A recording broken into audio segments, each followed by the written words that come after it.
Ago, ma võiks öelda piiskop Ago, pastor Ago, sa oled sõjaväe kaitsearmee peakaplan, eks ole.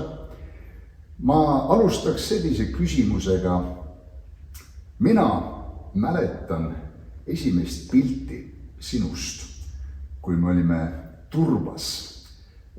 Seal oli suvelaager ja minu arust me olime äkki ühes toas koos, seal oli päris palju inimesi, mõned ma mäletan veel, enamusi ei mäleta, kes seal kõik olid, aga see on minu esimene nagu ilmselt kokkupuude või mälestus sinust.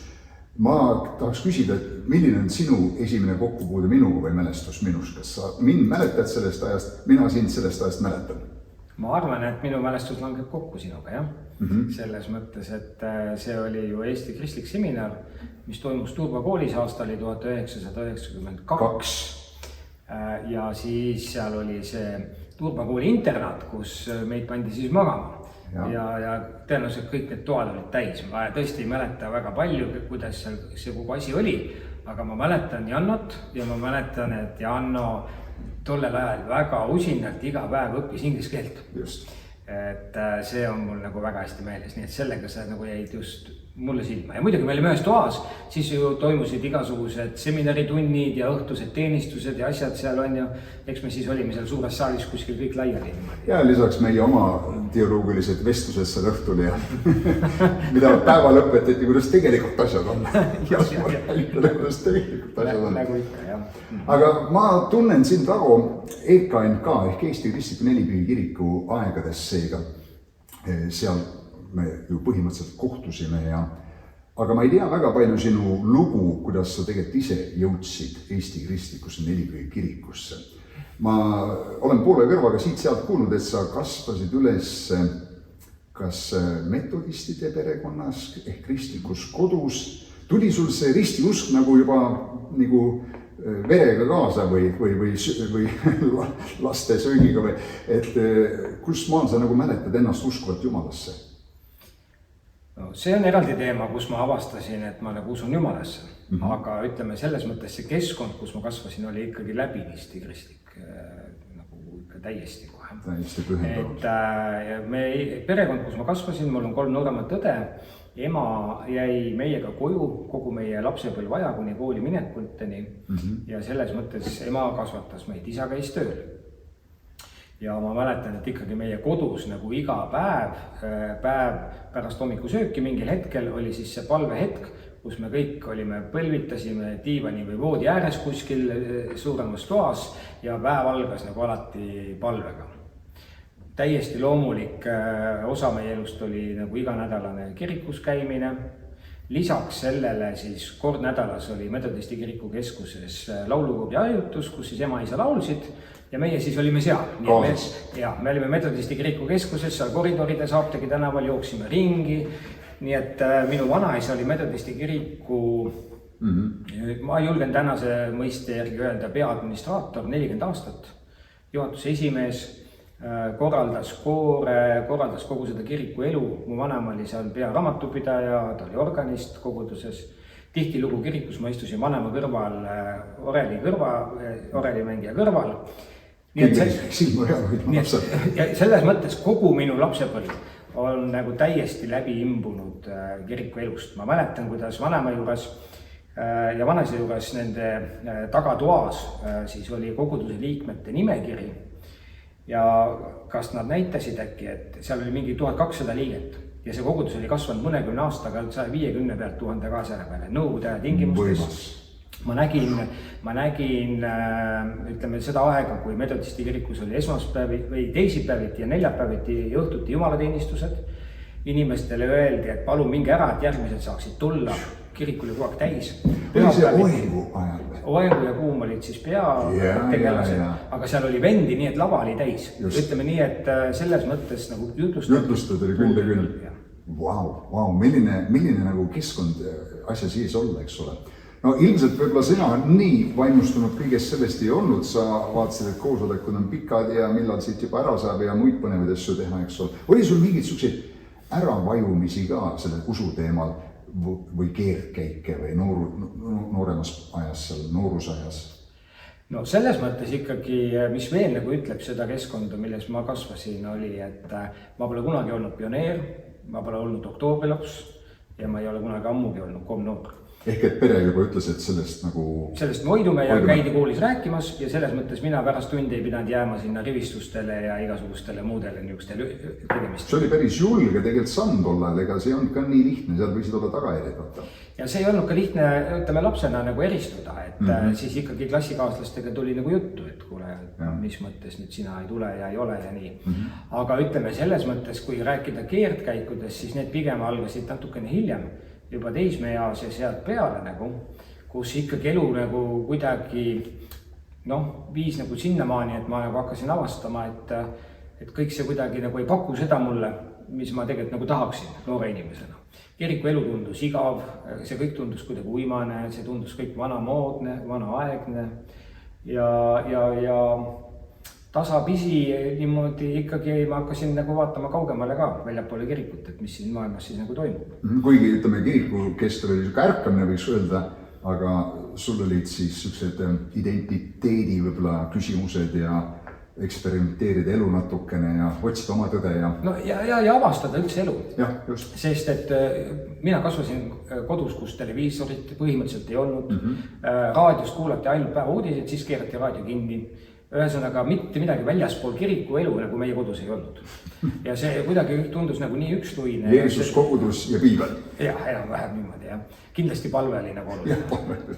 Eks ole, ja selles mõttes ikkagi elu läks sinnamaani, et ma täiesti eemaldusin ja ma jäin eemale kogu kiriku elust ja nagu valisin selle oma tee.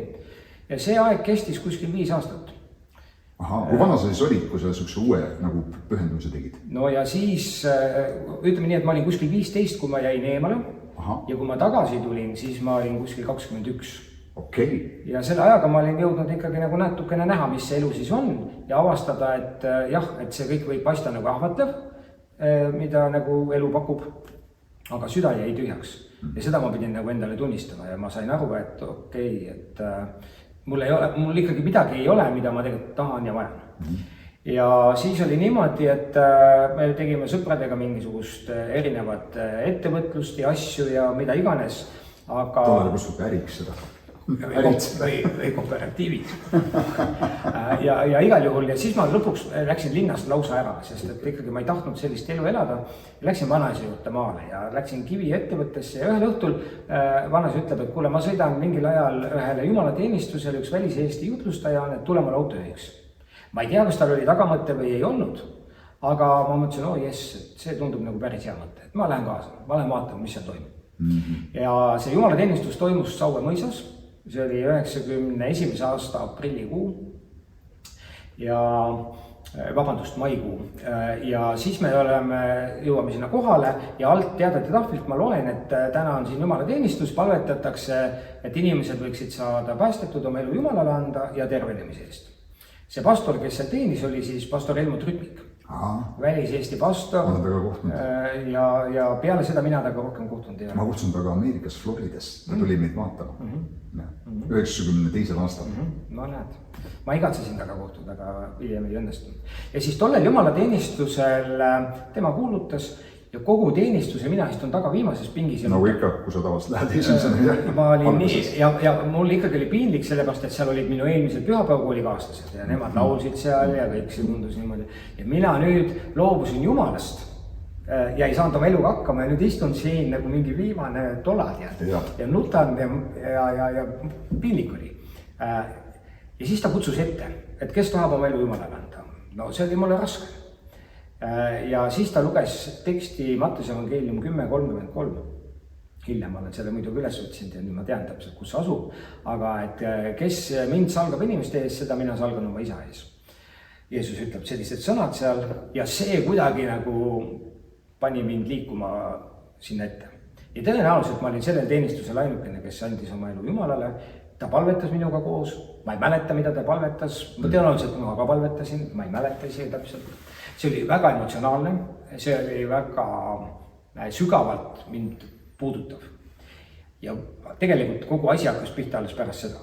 Ja siis ma sõidan sealt ära, mööda Pärnu maanteed, sõidame Tallinna poole ja ma mäletan, kuidas autoroolis, vanaisa oli kõrval, me sõidame ja mul oli täpselt niisugune tunne, et nüüd minu elus on pööratud uus lehekülg ja see uus lehekülg on täitsa valge, see on täitsa puhas ja nüüd hakkab Jumal seda kirjutama, seda lugu, mis siis siit asjast saab. Puhtale lugandile. Ja mul pole õrna aimugi, mis mind ees ootab.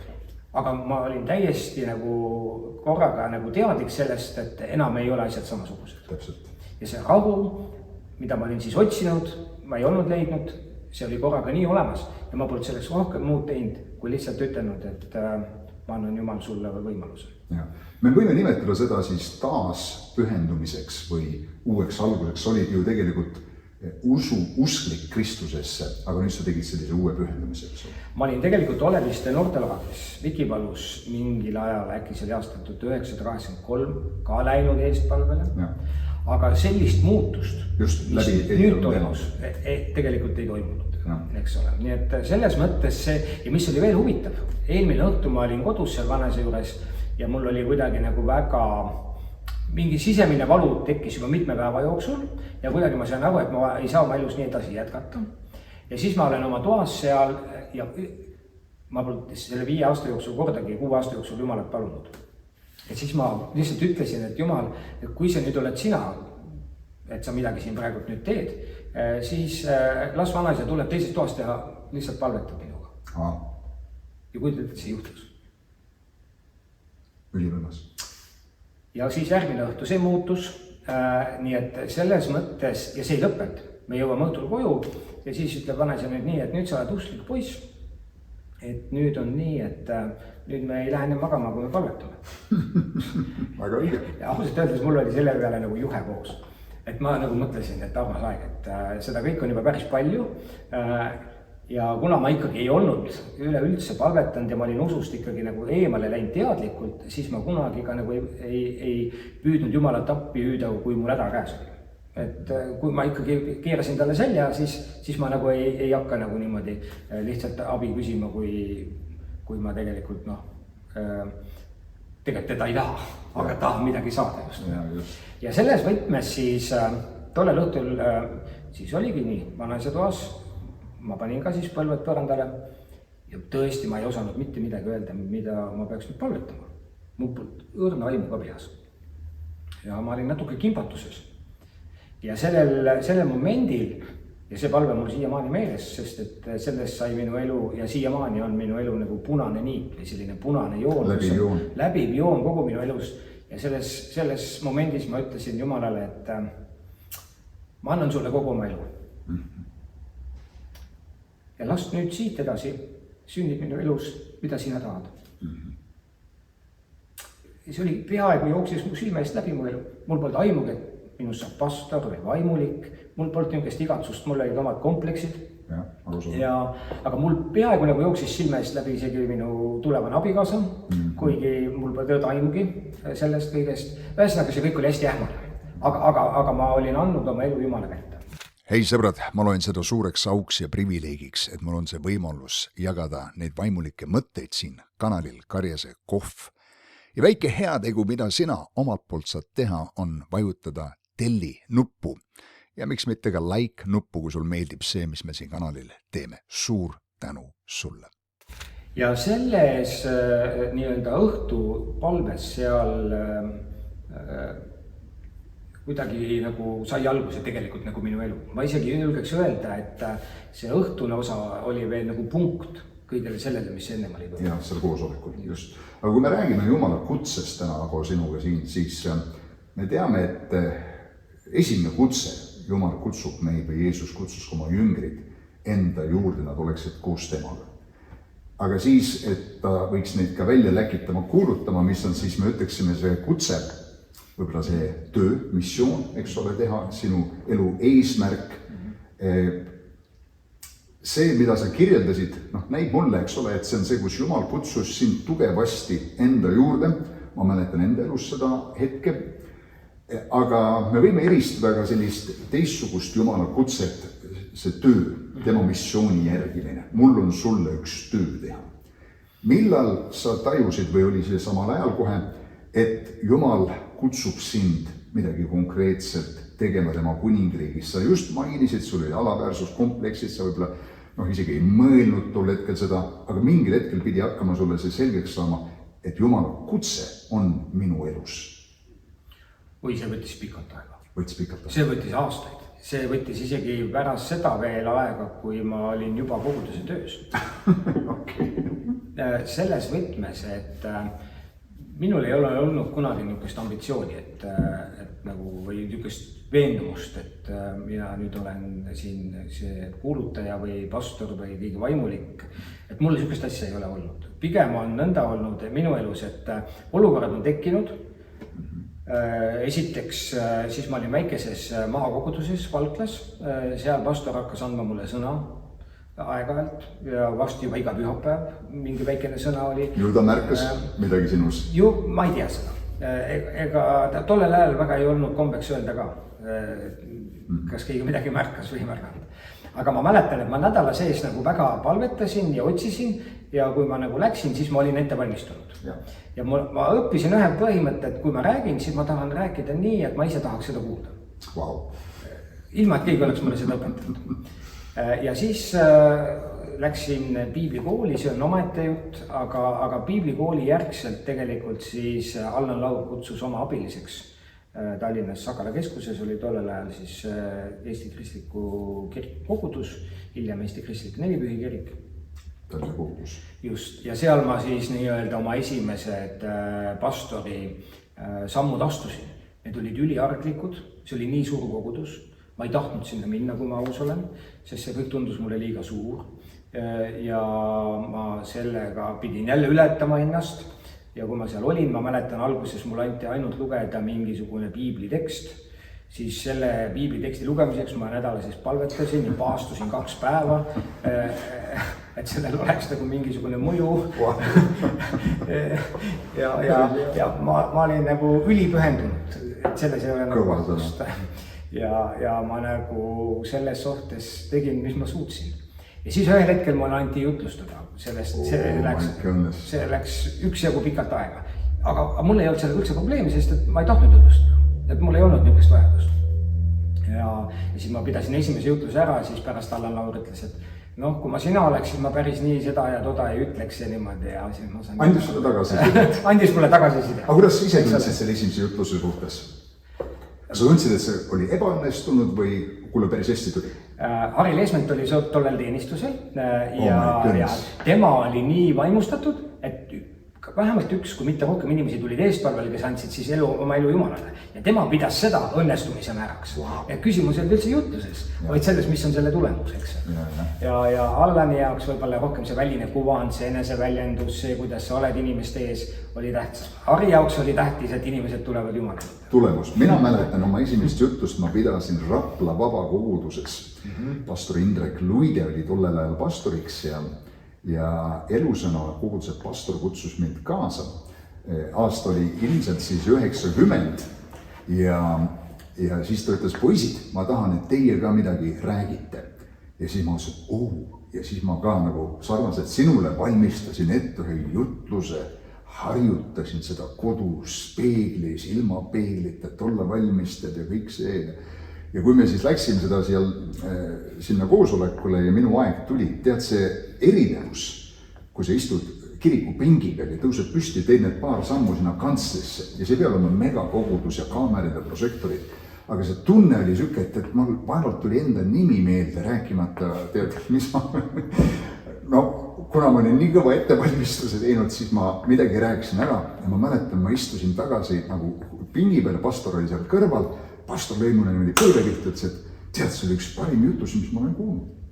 Ja ma mõtlesin, et see mees ei ole vist palju jutlusi kuulnud, aga ta julgustas mind midagi, aga mul seal istudes tuli meelde kõige tähtsam punkt, ma unustasin ikka ütlemata, see, miks ma kogu jutlus olin ette valmistunud, see kogu ilmutus oli selles lauses, see läks meelest ära. Ühesõnaga, arusaadav, sellised asjad juhtuvad, eks ole. Ja ma arvan, et esimesed 3 jutlust mul olid, mida ma kutsuks ebaõnnestunud, kuigi Jumala silmis on tihti asjad teistmoodi, kui meie arvame. Ja 3. inimesed võivad väga saada õnnistatud asjadest, mida meie pidasime praagiks. aga 4. jutlus ma mäletan, et ühtäkki ma tajusin sihukest taevalikku võimendust endale. Ja ma tundsin, et kuidagi see rahvas, kõik on nagu, mitte minu haardes, aga nad kuulavad mind ja mul see väike mõte, mis ma tahtsin jagada, see voolab ja voolab. Ja ma tundsin, mida me täna nimetame võidmiseks. Jumala võimendus, Jumala vägi, Jumala abi, Jumala arm meie üle. Nii et, aga sellest kutsest rääkides, sa oled mitu teoloogilist kraadi siin ka omandanud ja kui keegi küsib, et mis on Jumala kutse või mis iseloomustab Jumala kutset, kuidas sa üldse vastaksid sellele küsimusele? Kuidas sa saad aru Jumala kutsest? Minu jaoks Jumala kutse on mitmekihiline või selles mõttes sa juba mainisid, eks ole, et inimene tuleb üleüldse ja pöördub ja annab oma elu Jumalale. See suhe Jumalaga, eks ole, temast saab Jumala laps ja ta teadlikult hakkab järgima Jeesust, temast saab Jeesuse jünger. Nüüd see Jumala kutse, eriti kui Uue Testamendi põhjal mina seda vaatan, siis ma näen, et tegelikult me kõik oleme kutsutud. Eks ole, üldpreesterlus kui põhimõte läbib nagu Uut Testamenti, Martin Luther tõi selle uuesti nagu tagasi reformatsiooniga, eks ole, et me kõik oleme kutsutud. Aga kindlasti ei saa öelda, et ka Uues Testamendis ei oleks sellise erikutsumisega inimesi, nii nagu Vanas Testamendis. Eks ole, et me näeme siuksed eri andidega, eri võimetega, eri mingi ülesandega, mida Jumal annab. Eks ole, ja selles võtmes tihtilugu need eri ülesanded on seotud juhtimisega. Ühel või teisel viisil, Kristuse ihus. Ja Efesuse 4:11-12 ütlebki niimoodi, et Jumal on seadnud erinevaid juhtimisfunktsioone selleks, et valmistada ette. Viidates nende 5 ametile, eks ju, pastor, prohvet, apostolid edasi. Just. Need juhtimisfunktsioonid, et nende ülesanne tegelikult ei ole ise särada, vaid nende ülesanne on varustada Kristuse ihu abiliste tööks. Ja, nii et selles mõttes mina nagu näen, et Uue Testamendi põhiselt just see kirjakoht võib-olla ja see tekst on nagu üks kesksetest. Nüüd, kui Vana Testamendi mudelit vaadata, siis muidugi prohvet, eks ole, kuningas, preester on ju, ütleme, selline käsitlus. See on väga omane Vanale Testamendile ja selles mõttes, kui Iisraeli rahvast vaadata, siis kõik olid kutsutud Jumala rahvaks, eks ole, aga olid mingid inimesed kutsutud eri ülesannet täitma, eri rolli mingisugusel konkreetsel ajal ka. Et tihtilugu see Jumala spetsiaalne kutse on seotud ka mingi ajaga, mingi ülesandega, mingisuguse muutusega või midagi, mida Jumal tahab kellegi kaudu teha, eks. Nii et selles mõttes mina näen seda Jumala kutset nagu mitmekihilisena ja kui me räägime ka kirikus ja koguduses Jumala kutsest, siis seda peab nagu minu meelest silmas pidama, et me ei tekitaks ka inimestes, kellel võib-olla ei ole kunagi, ei saa olema sellist erikutset. Tunnete. Eks ole, nüüd sa pead pingutama ja punnitama ja ka olema keegi, kes sa tegelikult ei ole ja kelleks sind pole ka kutsutud, on ju. Ei ole põleva põõsa kogemust või Damaskuse tee kogemust. Ja, et nii kaua kui seda pole, asi pole ikka õige veel. Et vahest võib selline mulje just või tekkida.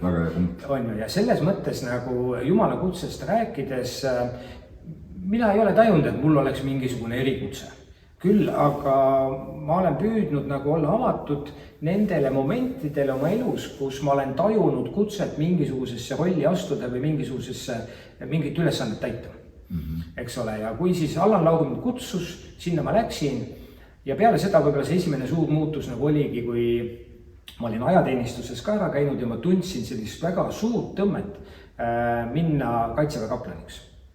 Tõesti, see oli nagu väga niisugune selge ja niisugune nagu asi, mida ma nagu väga tahtsin teha.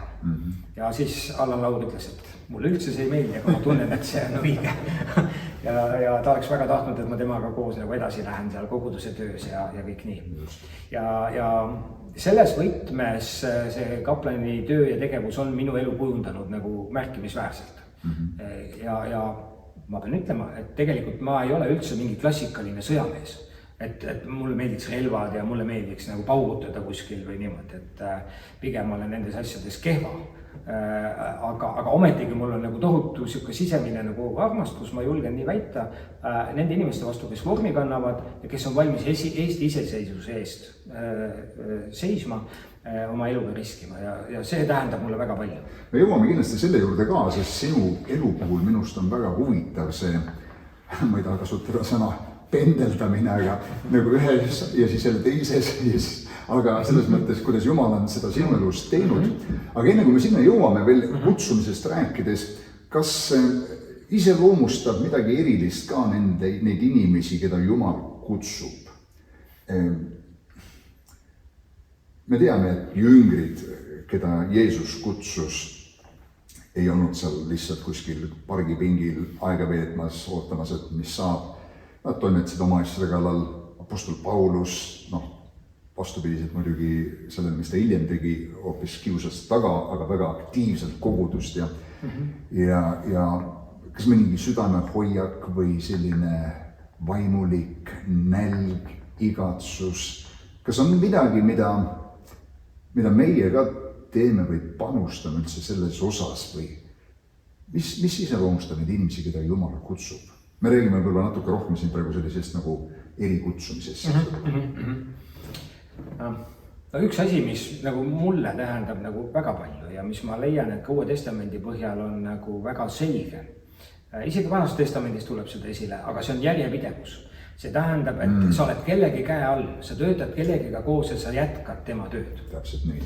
Et võib-olla Uue Testamendi kontekstis Paulus on selles mõttes harukordne näide, et Jumal toob ta kogudusi juurde nagu väljaspoolt. Ta ei kasva kellegi käe all. Aga lõpuks ta ikkagi ütleb, et ma läksin Jeruusalemma ja vennad andsid mulle osaduseks käe. Eks ole, nii et selles mõttes vennad, kes olid enne teda olnud. Nii et selles mõttes ka see tunnustamine. Et kui me räägime üldse Jumala kutsest, siis on nii, et keegi võtab meid oma õlma alla või me satume kellegi õlma alla ja keegi aitab meil nagu kuhugi minna. Ma näen nagu seda printsiipi, et ma alles hiljuti siin eelmine koguduses jutlustasin Risti ja Johannesest ja tema oli ju Jeesuse eelkäija. Kui keegi oleks võinud tulla ise, see on Jeesus, Jumala poeg. Milleks tal oli vaja eelkäijat, Risti ja Johannest, eks ole. Ja ometigi me näeme, et ta nagu alandas ennast Risti ja Johannese nagu selles mõttes käe alla, Risti ja Johannes ristis teda, on ju, ja Jeesus jätkas Risti ja Johannese teenistust. Risti ja Johannes ütles, mina pean taanduma, tema peab kasvama. Kunagi ma mäletan üks Jumala mees, kes oli, seda ei mäleta, aga ütles niimoodi, et kui Jumal ei ole kutsunud sind teenistusse veel, ja nagu sa nimetasid, tegelikult kõik oleme kutsutud mingisugusesse teenimise vormi, siis ta on kutsunud sind ettevalmistusse selleks tööks. Ja ma arvan, see, mida sa just hetk tagasi ütlesid, sa oled kellegi teise käe all. Joosua oli väga pikalt Moosese teener. Ilmselgelt hoolitses selle eest, mis Moosesel vaja oli. See oli tema esmane nagu vastutus. Hiljem Joosuas saab mees, kes juhatab terve rahvuse Kaanani maale. Eelia käel oli Elisa, eks ole, kes hiljem tegi ilmselt kahekordselt imesid ja ütles, kus on Eelia Jumal, on ja lõi selle Eelia mantliga vett ja vesi läks 2. Ja tegelikult sa näed tõesti sellist mustrit, et paljud, mida me ütleme siis suured Jumala mehed või naised, ja see sõna võib-olla ei ole korrektne siin, sest tegelikult see on kõik suure Jumala mehed ja naised lihtsalt teevad seda ülesannet, aga lihtsalt selles siis vaatevinklis, nagu me kasutame üldiselt, olid kunagi ise kellegi teise nii-öelda suure Jumala mehe või naise käel. Sama Eelia oli mentoriks Elisal.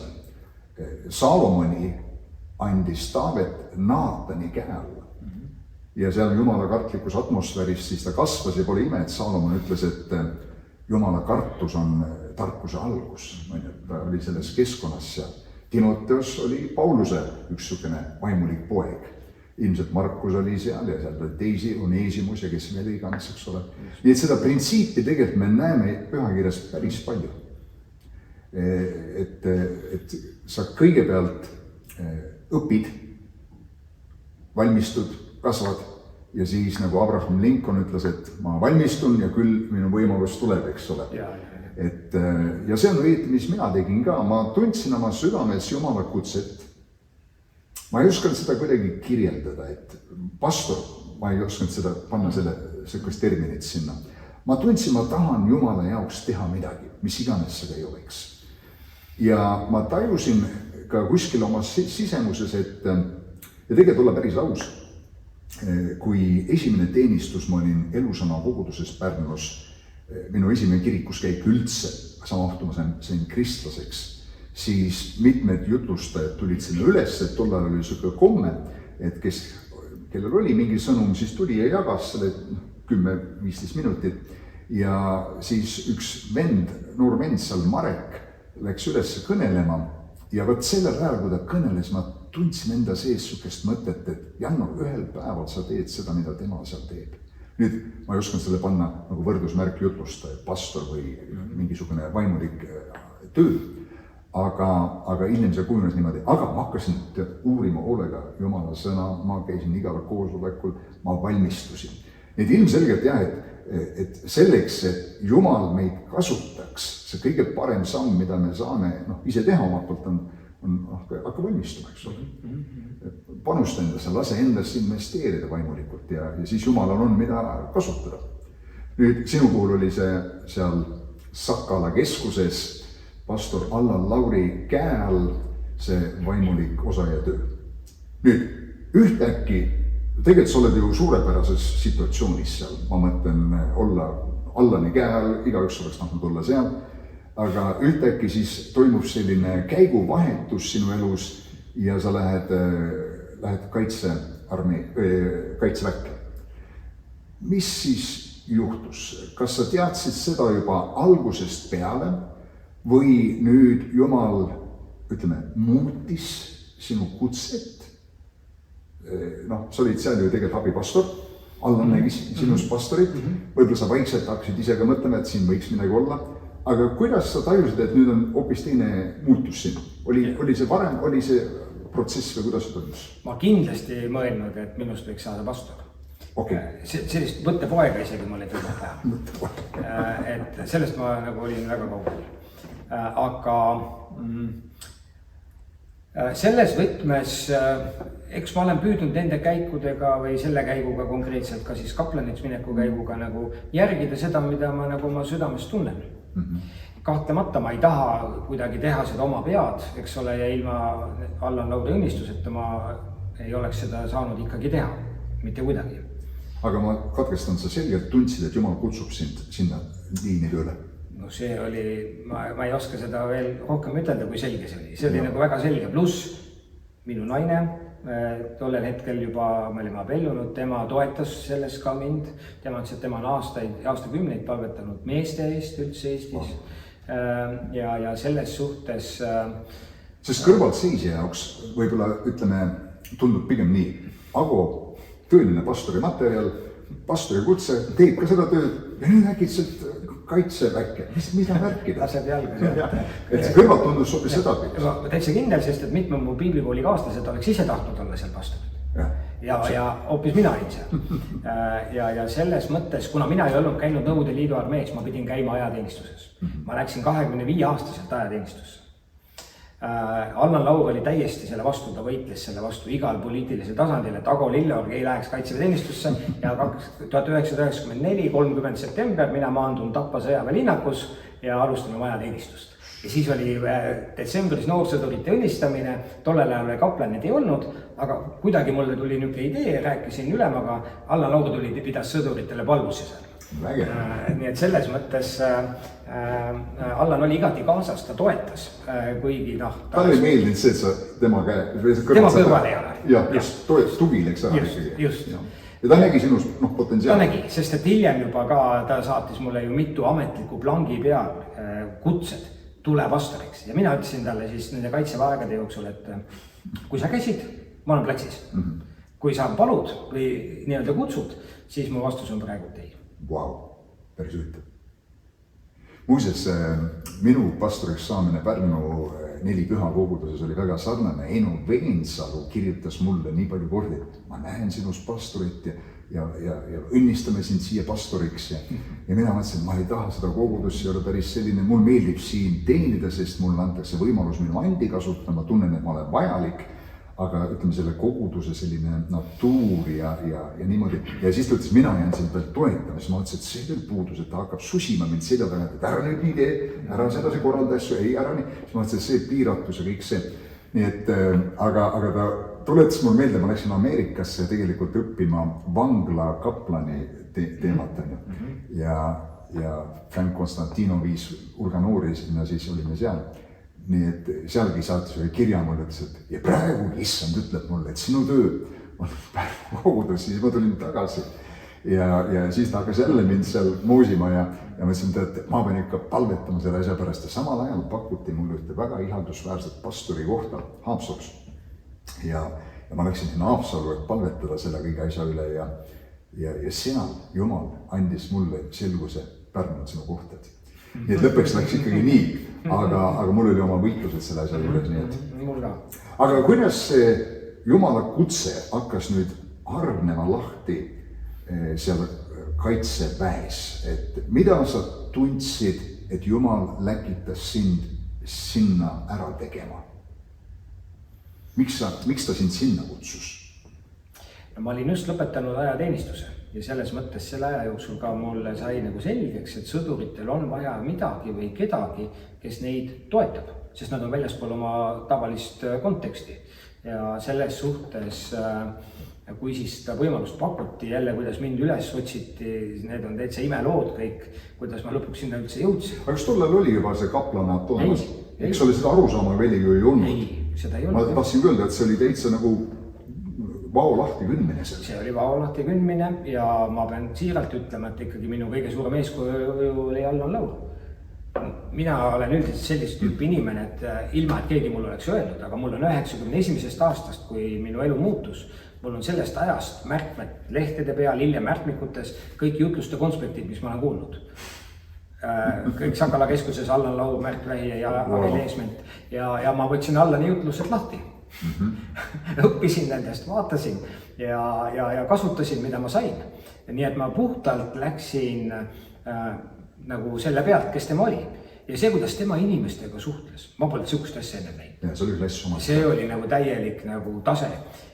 Ja ma instinktiivselt võtsin Allan Lauri nagu eeskujuks.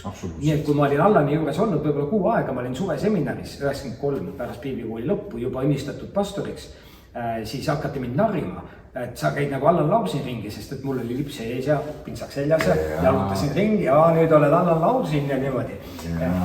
Aga nad ei tea, et tegelikult minu vanaisa oli täiesti omaette klassmees. Tema käis suvilas ka lips sees ja alati ülikond seljas või pintsak seljas ja niimoodi, et ta oli täielik härrasmees. Ja siis ta ikka kurtis, et sa noormees võiksid ka ikkagi nagu käia natukene paremini riides. Et selles mõttes see taust kõik metodisti kirikust, kõik see on tegelikult ka väga palju mind kujundanud ja kandnud ja tegelikult siiamaani. Nii et Allanil lihtsalt nüüd tuli nagu oma osa selles rollis. Aga sa olid kaitseväes siis ajateenistuses, aga millal see kaplaniks saamine seal esile tuli? Kohe ajateenistuse lõpust minuga tehti leping. Sa jäid ju edasi? Ma jäin kohe edasi, me kolisime Mairega Tallinnast Tartusse, sest et kaplanil oli vaja teoloogilist kõrgharidust. Ja meie piiblikool ju seda ei andnud. See oli ainult aastane piiblikool, mind naerdi.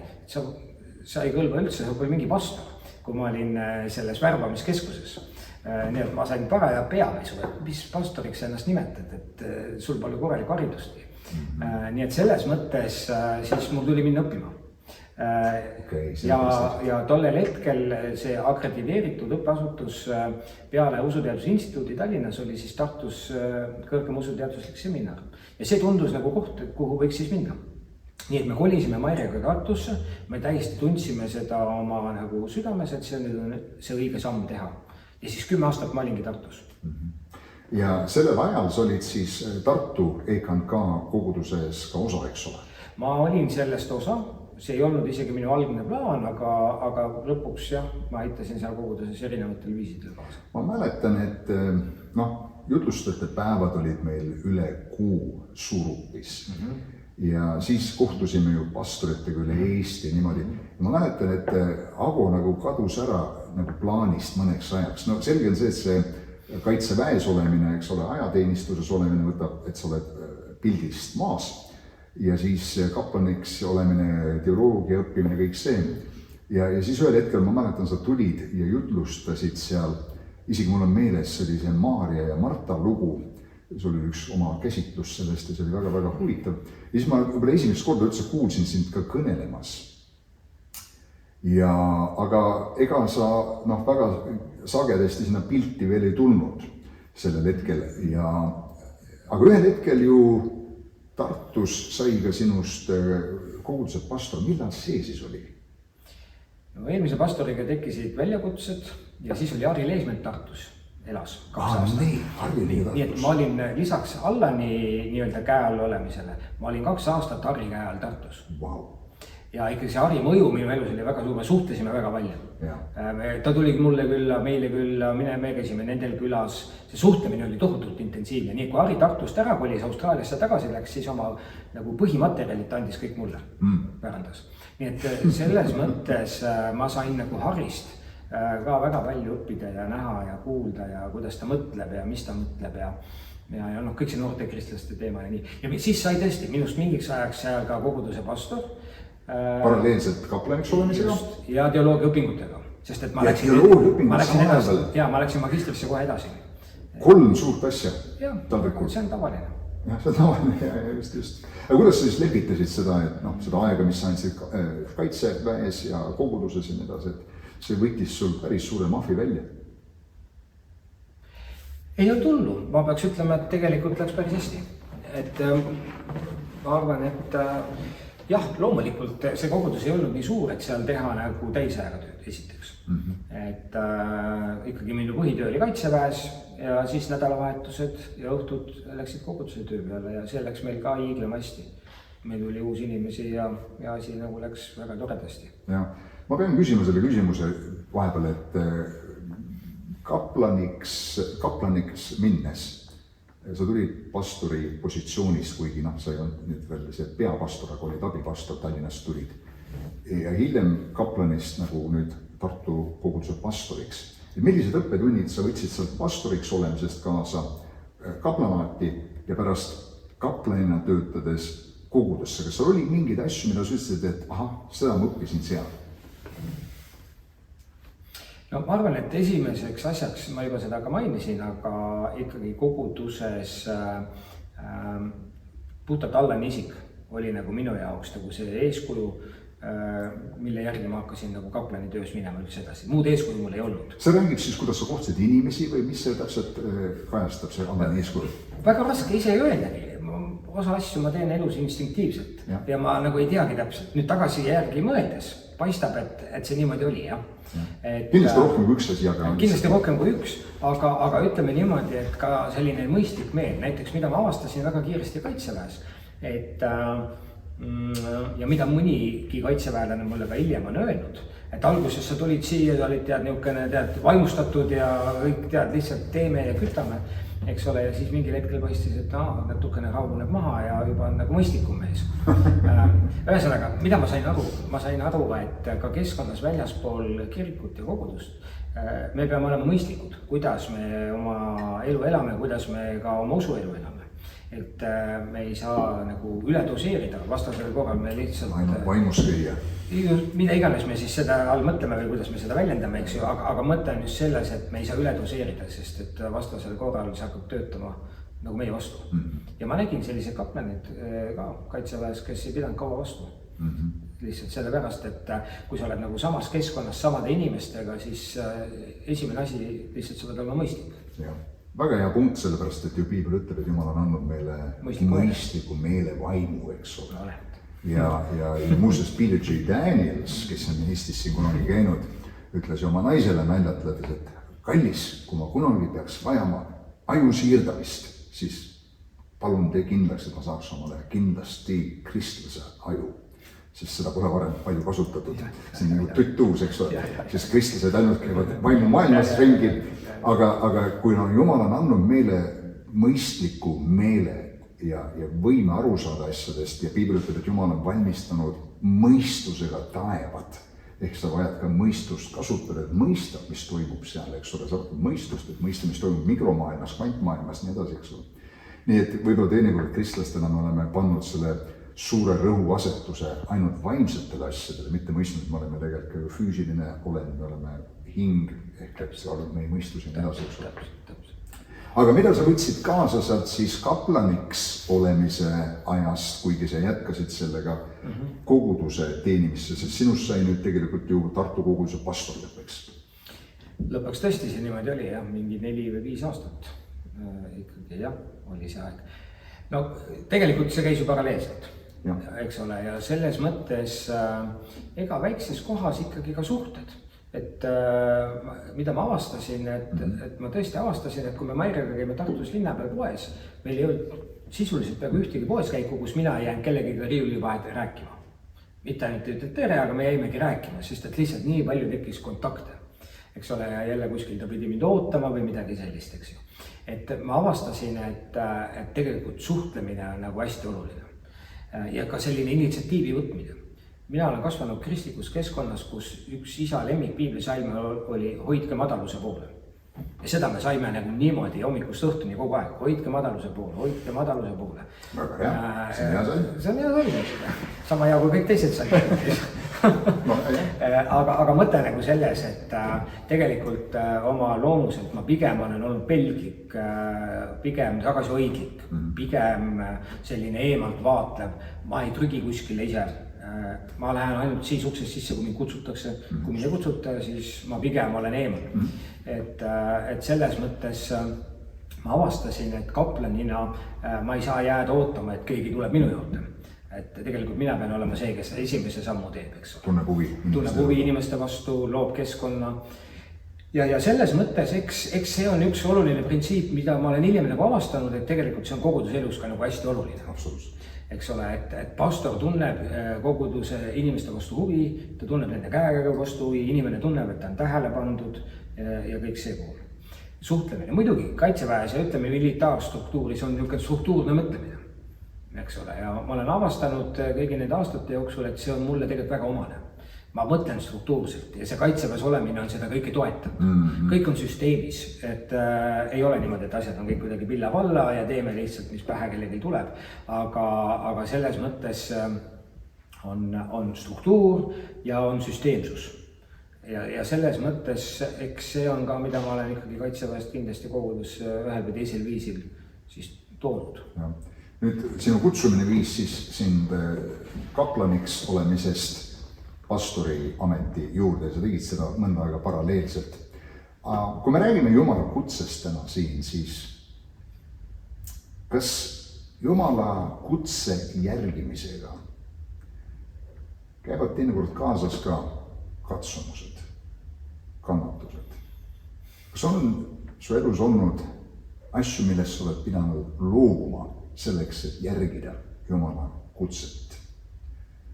Millised on olnud mõningad väljakutsed, millega sa oled pidanud tegelema sellepärast, et sa läksid Jumala kutset järgima? Ma tean, et piiskop Märt Vähi tuli ära sealt Kanadast, jättis kogu seda sotsiaalsust, Harri Leesmet Austraaliast, Allan Lauri jättis oma koguduse ja võimalused. Et üldjuhul me mõistame, et see midagi maksma läheb.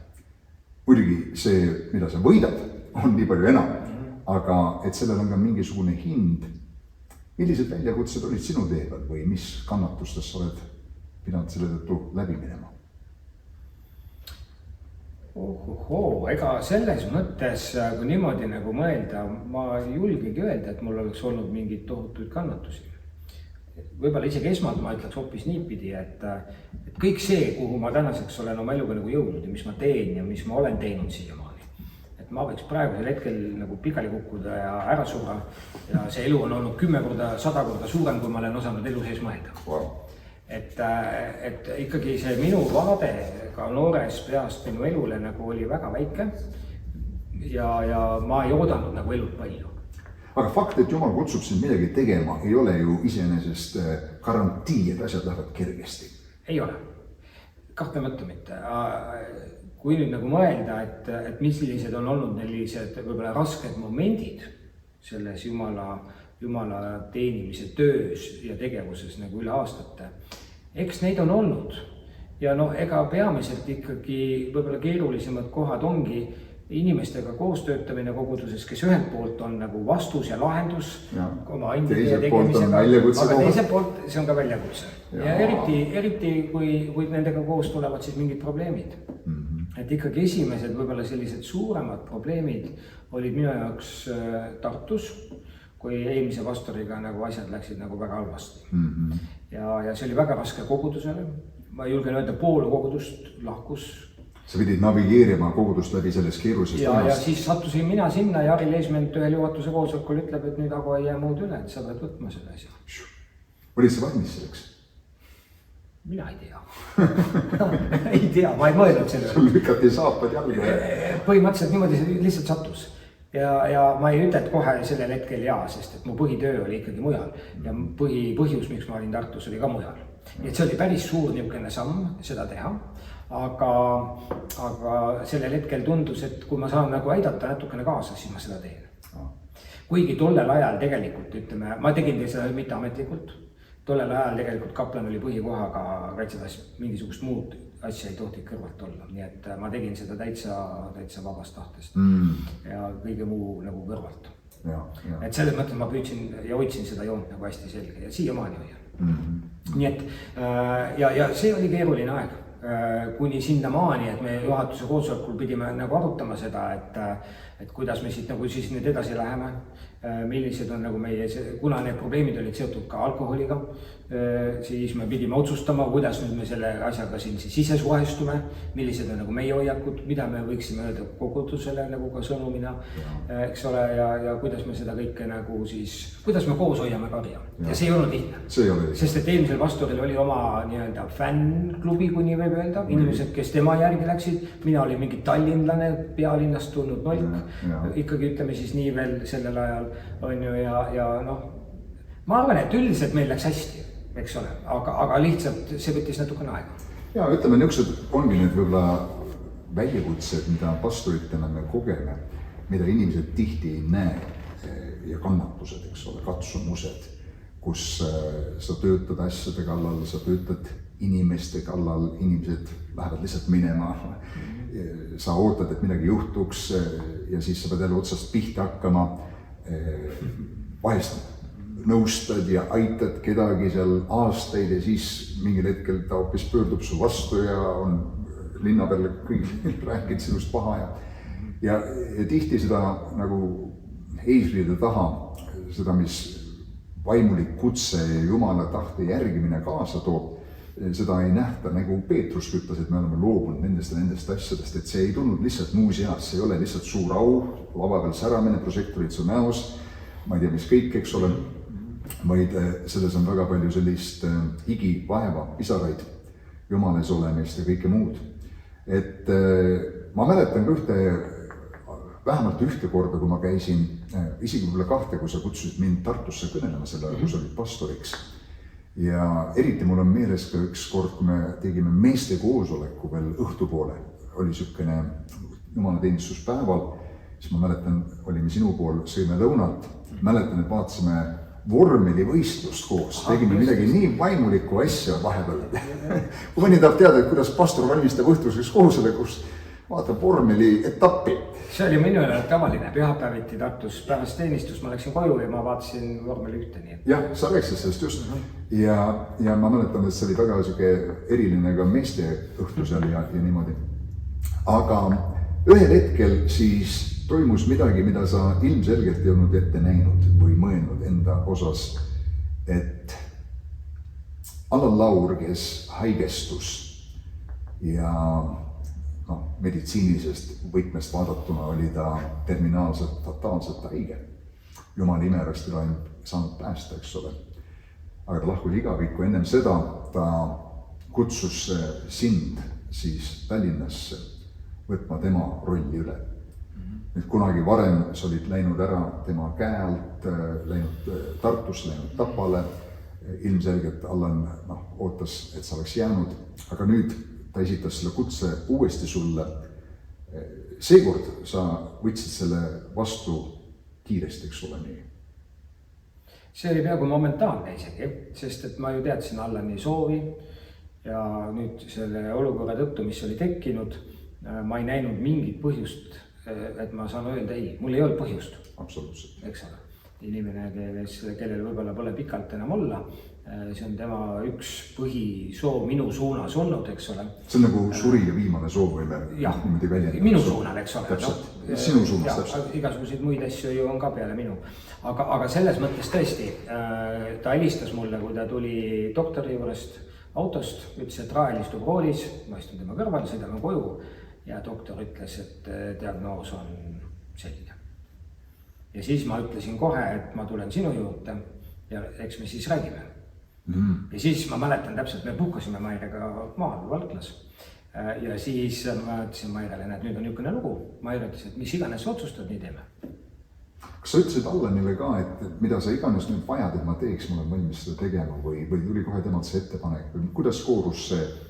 Ma arvan, et ma ütlesin seda ka, aga tegelikult ma ei olnud seal üksinda, sinna tuli ka Märt Vähi.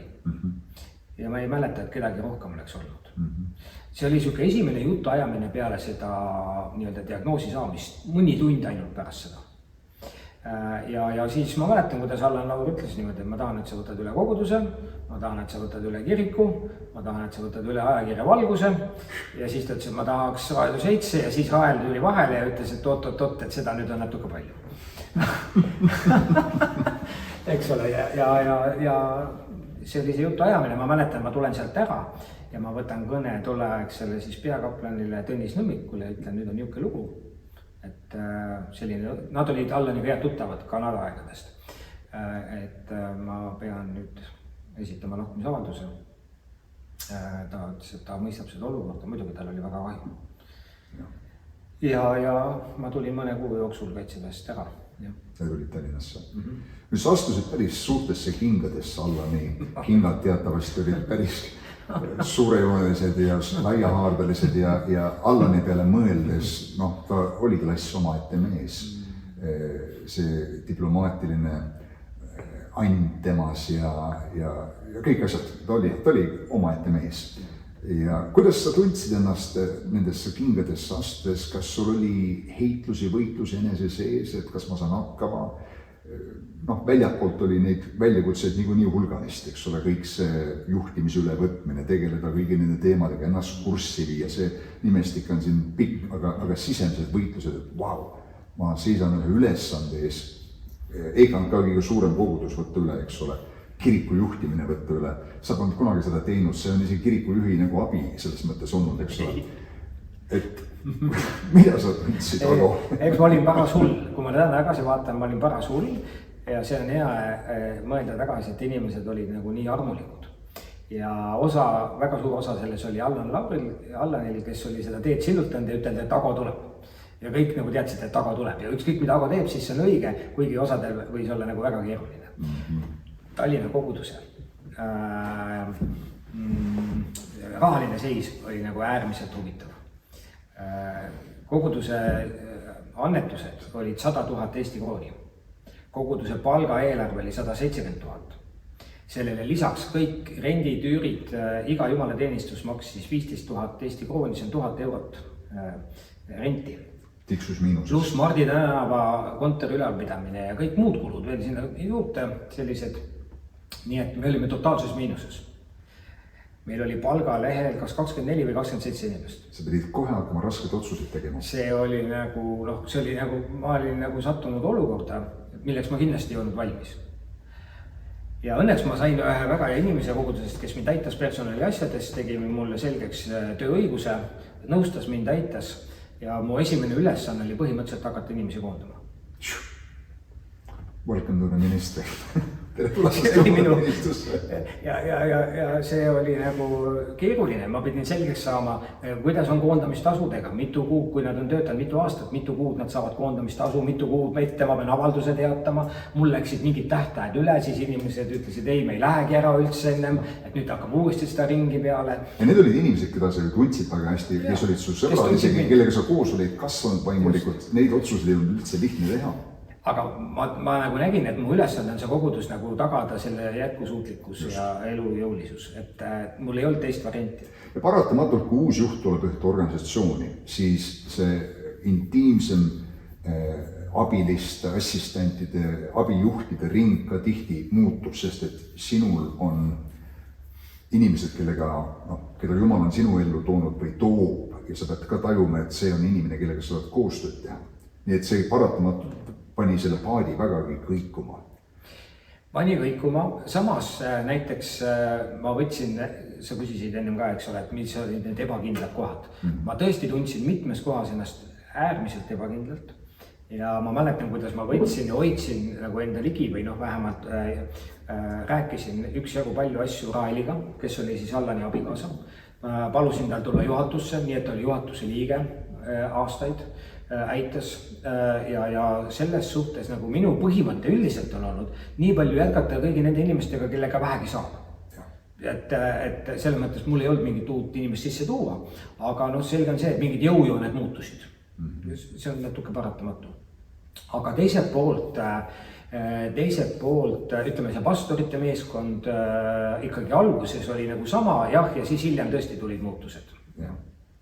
Aga võtta nagu kiriku juhtimine üle ja suure koguduse juhtimine ja see vastutus, mis su peale langes. Kuidas iganes selle peale ka ei vaataks, ma olen kindel, et sa tundsid omajagu stressi. Ja ma mäletan, et mingis ajas oli, kus sul tekkisid mingid terviseprobleemid, maoga ja käisid siin sondi neelamas ja siis hakkasid oma ajakava ja tegevust üle vaatama. Et kas alguses oli ikkagi nagu pilvelõhkud ümber su elu need suured väljakutsed ja sa ei tulnud nagu nii hästi toime selle kogu stressiga? Uus teema kõik see sinu jaoks. Oli mitu asja. 3 asja siis jäi minu õlgadele, oligi siis koguduskirik ja siis Raadio 7. Esimene Raadio 7 koosolek, mul tuli hakata neid koosolekuid pidama inglise keeles. Ja selles mõttes ma mäletan, kuidas ma esimesel koosolekul ütlesin, et ikkagi need kingad, millesse ma olen astunud, need on nii palju suuremad, kui minu jalanumber on, et lihtsalt nüüd me peame siit kannatlikult koos edasi minema ja tegelikult meil läks hästi. Ja mis puudutab nüüd kirikut, eks kiriku juhtkond oli ju ka täitsa olemas ja eks ma hakkasin mingeid uusi mõtteid tooma küll. Ma mõtlen ka sellist militaarmõtlemist rohkem, konkreetsust, selgust, ma tahtsin juhatuse koosolekud väga lühikesteks teha ja mitte päevapikkusteks aruteludeks, et otsused ainult teeme koha peal ja ennem valmistame ette ja et asjad on konkreetsemad. Ma imestan, et vennad olid ikka muga veel kannatlikud. Aga selge on see, et ma olen konkreetne niisugustes asjades, et niisugune pikk arutelu, et me tuleme ette valmistamata koosolekutele, nagu ei ole see võib-olla, kuidas ma nagu näen, et see asi peaks olema. Ja ma nägin nagu, et selles kirikutöös, see aare on üle Eesti. Mida ma avastasin väga kiiresti, muideks üks esimesi asju, mis ma tegin, oli, et ma saatsin kiriku kogudustele, juhatustele kirjad ja küsisin, andke mulle tagasisidet, et kuidas te oma pastorist hoolt kannate. Wow. See oli üks esimene asi, mis ma tegin. Ja siis ma hakkasin käima nädala sees kohtumas juhatustega. Ma üsna kiiresti avastasin ja see on jälle üks tõde, mida ma ise elus õppisin, et see, kui ma käin kiriku juhina kogudustes pühapäeviti jutlustamas, selle mõju on imepisikene, kui peaaegu üldse ongi. Just. Et ma võin kuskil jutlustada seal, aga hoopis teine asi on, et ma tahan istuda maha juhtiva meeskonnaga, ma tahan nendega päris asjadest rääkida ja kuidas ma saan päriselt neid aidata.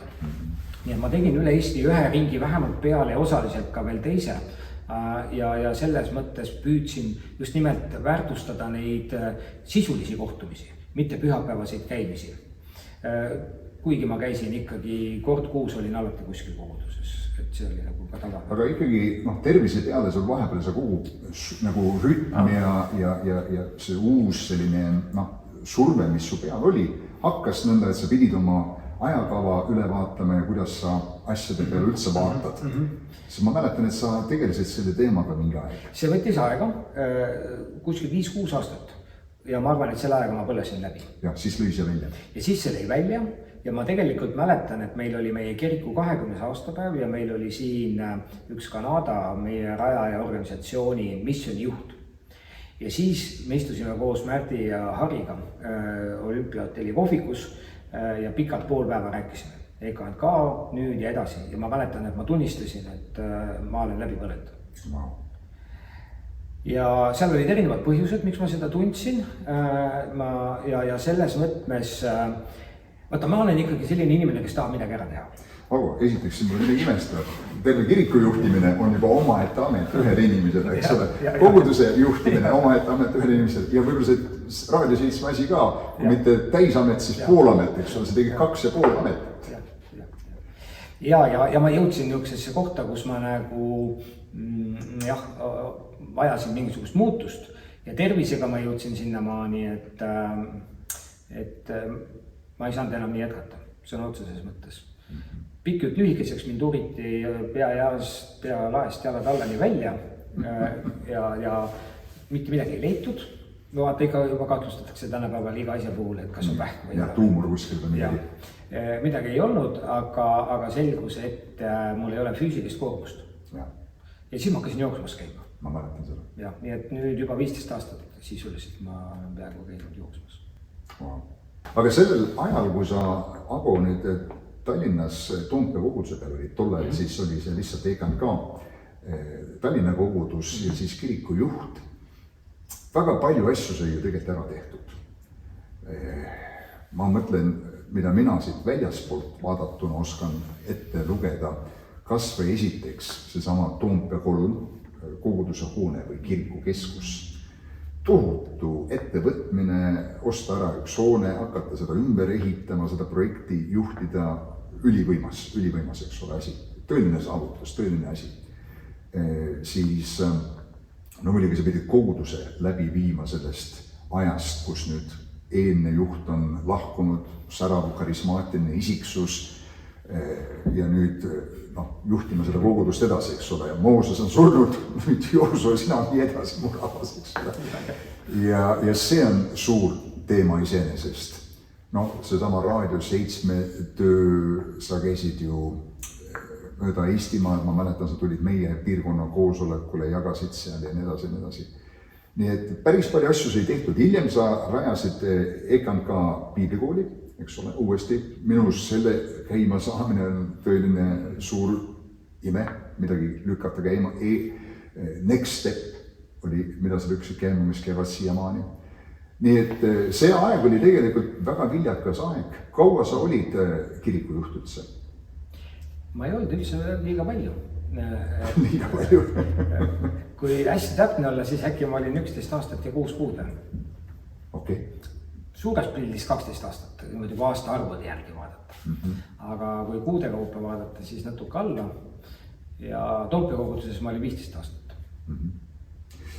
Igal juhul ma ütleks vähemalt kõrvaltvaatajana ja ma ei tea, kuidas sina ise hindad seda asja, aga minust tohutu töö sai ära tehtud ja Jumal kasutas sind või võiks öelda valis sind, et viia kirik ja kogudus edasi siit. Ja ma tean, et see on tema arm olnud sinu üle, see ei ole sinu kuskil eelne oskused tulen ja muudkui teen ja ma tean täpselt, eks ole, sa ise õppisid sama aval nii nagu iga teine, eks ole. Aga ma näen sellest tõelist Jumala kätt, et see asi on siiamaani tulnud, eks ole, ja nii edasi. Ja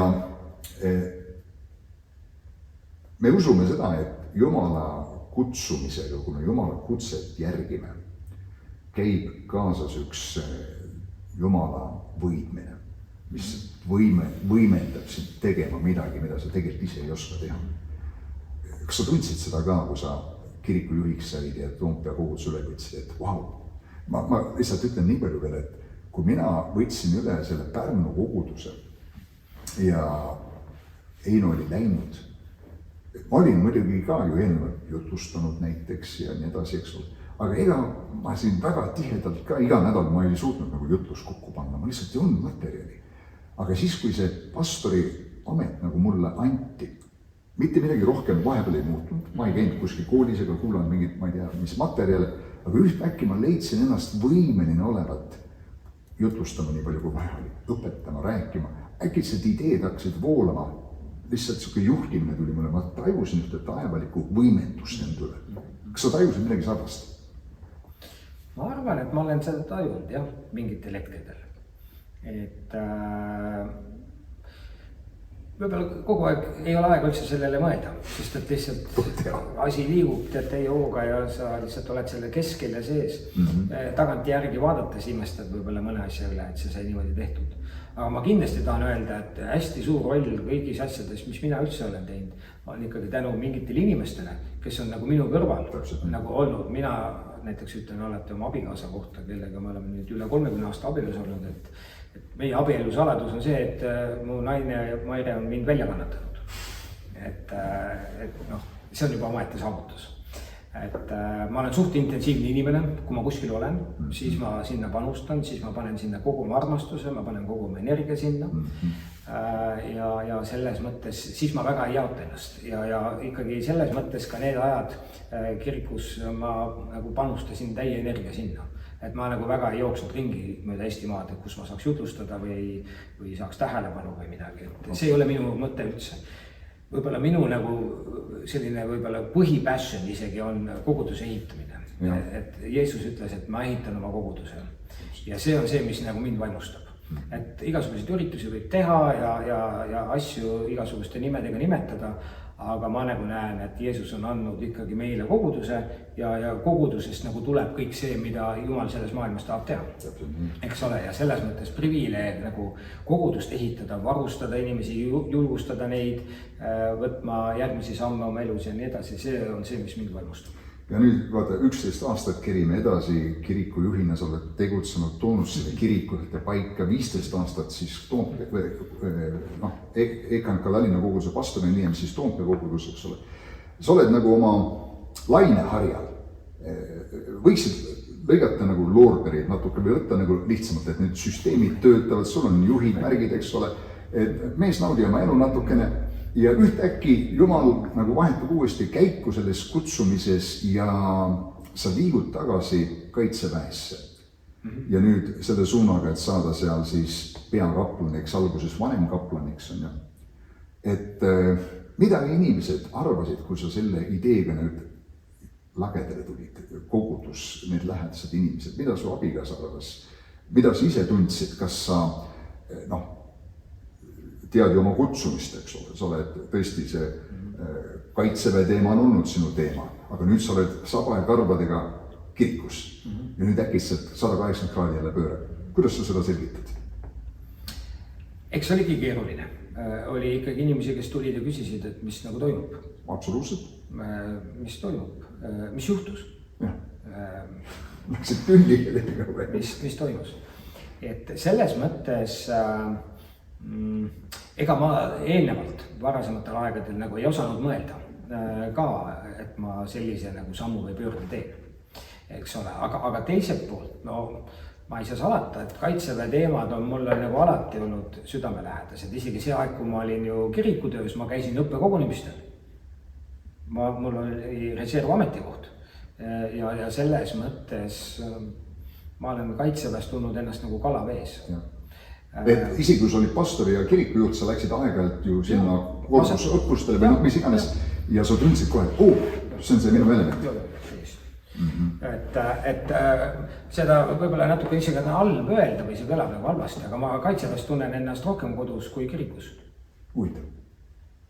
Kui ma nüüd hästi aus olen, eks ole, et see on, kuidas ma tunnen. Ja ma tunnen, et kogu aeg, alates sellest esimesest korrast aastal 1995, kui ma alustasin, ma olen tundnud ennast seal nagu kodus. Isegi oli ajateenistuses, ma tundsin ennast kodus. Väga huvitavad lood, mis juhtusid. Ja selles mõttes see on minuga olnud kogu elu. Ja kiriku aegadel siis mitte ainult ma ei käinud õppustel, aga ma elasin väga ikkagi Kaitseväe teemadele kaasa, et kui kuskil ma käisin kirikujuhina vastuvõttudel ja ma nägin Kaitseväe ohvitsere, kindraleid, kes iganes, ma sain alati nendega juttu rääkida, ma tundsin huvi kaplani teenistuse vastu, ja nii edasi, et selles mõttes see ei olnud kiriku või koguduse inimestele nähtav osa, eks ole, aga mu süda tuksus selles suunas kindlasti. Aga sa ei oleks seda otsust teinud, kui sa oleks tundnud, et Jumal sind tagasi kutsub sinna? Seda kindlasti. Ma tundsin, et ma olen jõudnud oma nii-öelda selle pastori tööga mingisugusesse kohta, kust ma sellisel viisil enam edasi ei saa või ei taha minna. Ja selles suhtes ma tõesti tunnen endas seda kutsumist ka, et ma ei ole selline inimene, kes on kuskil, kui asjad nagu on korras.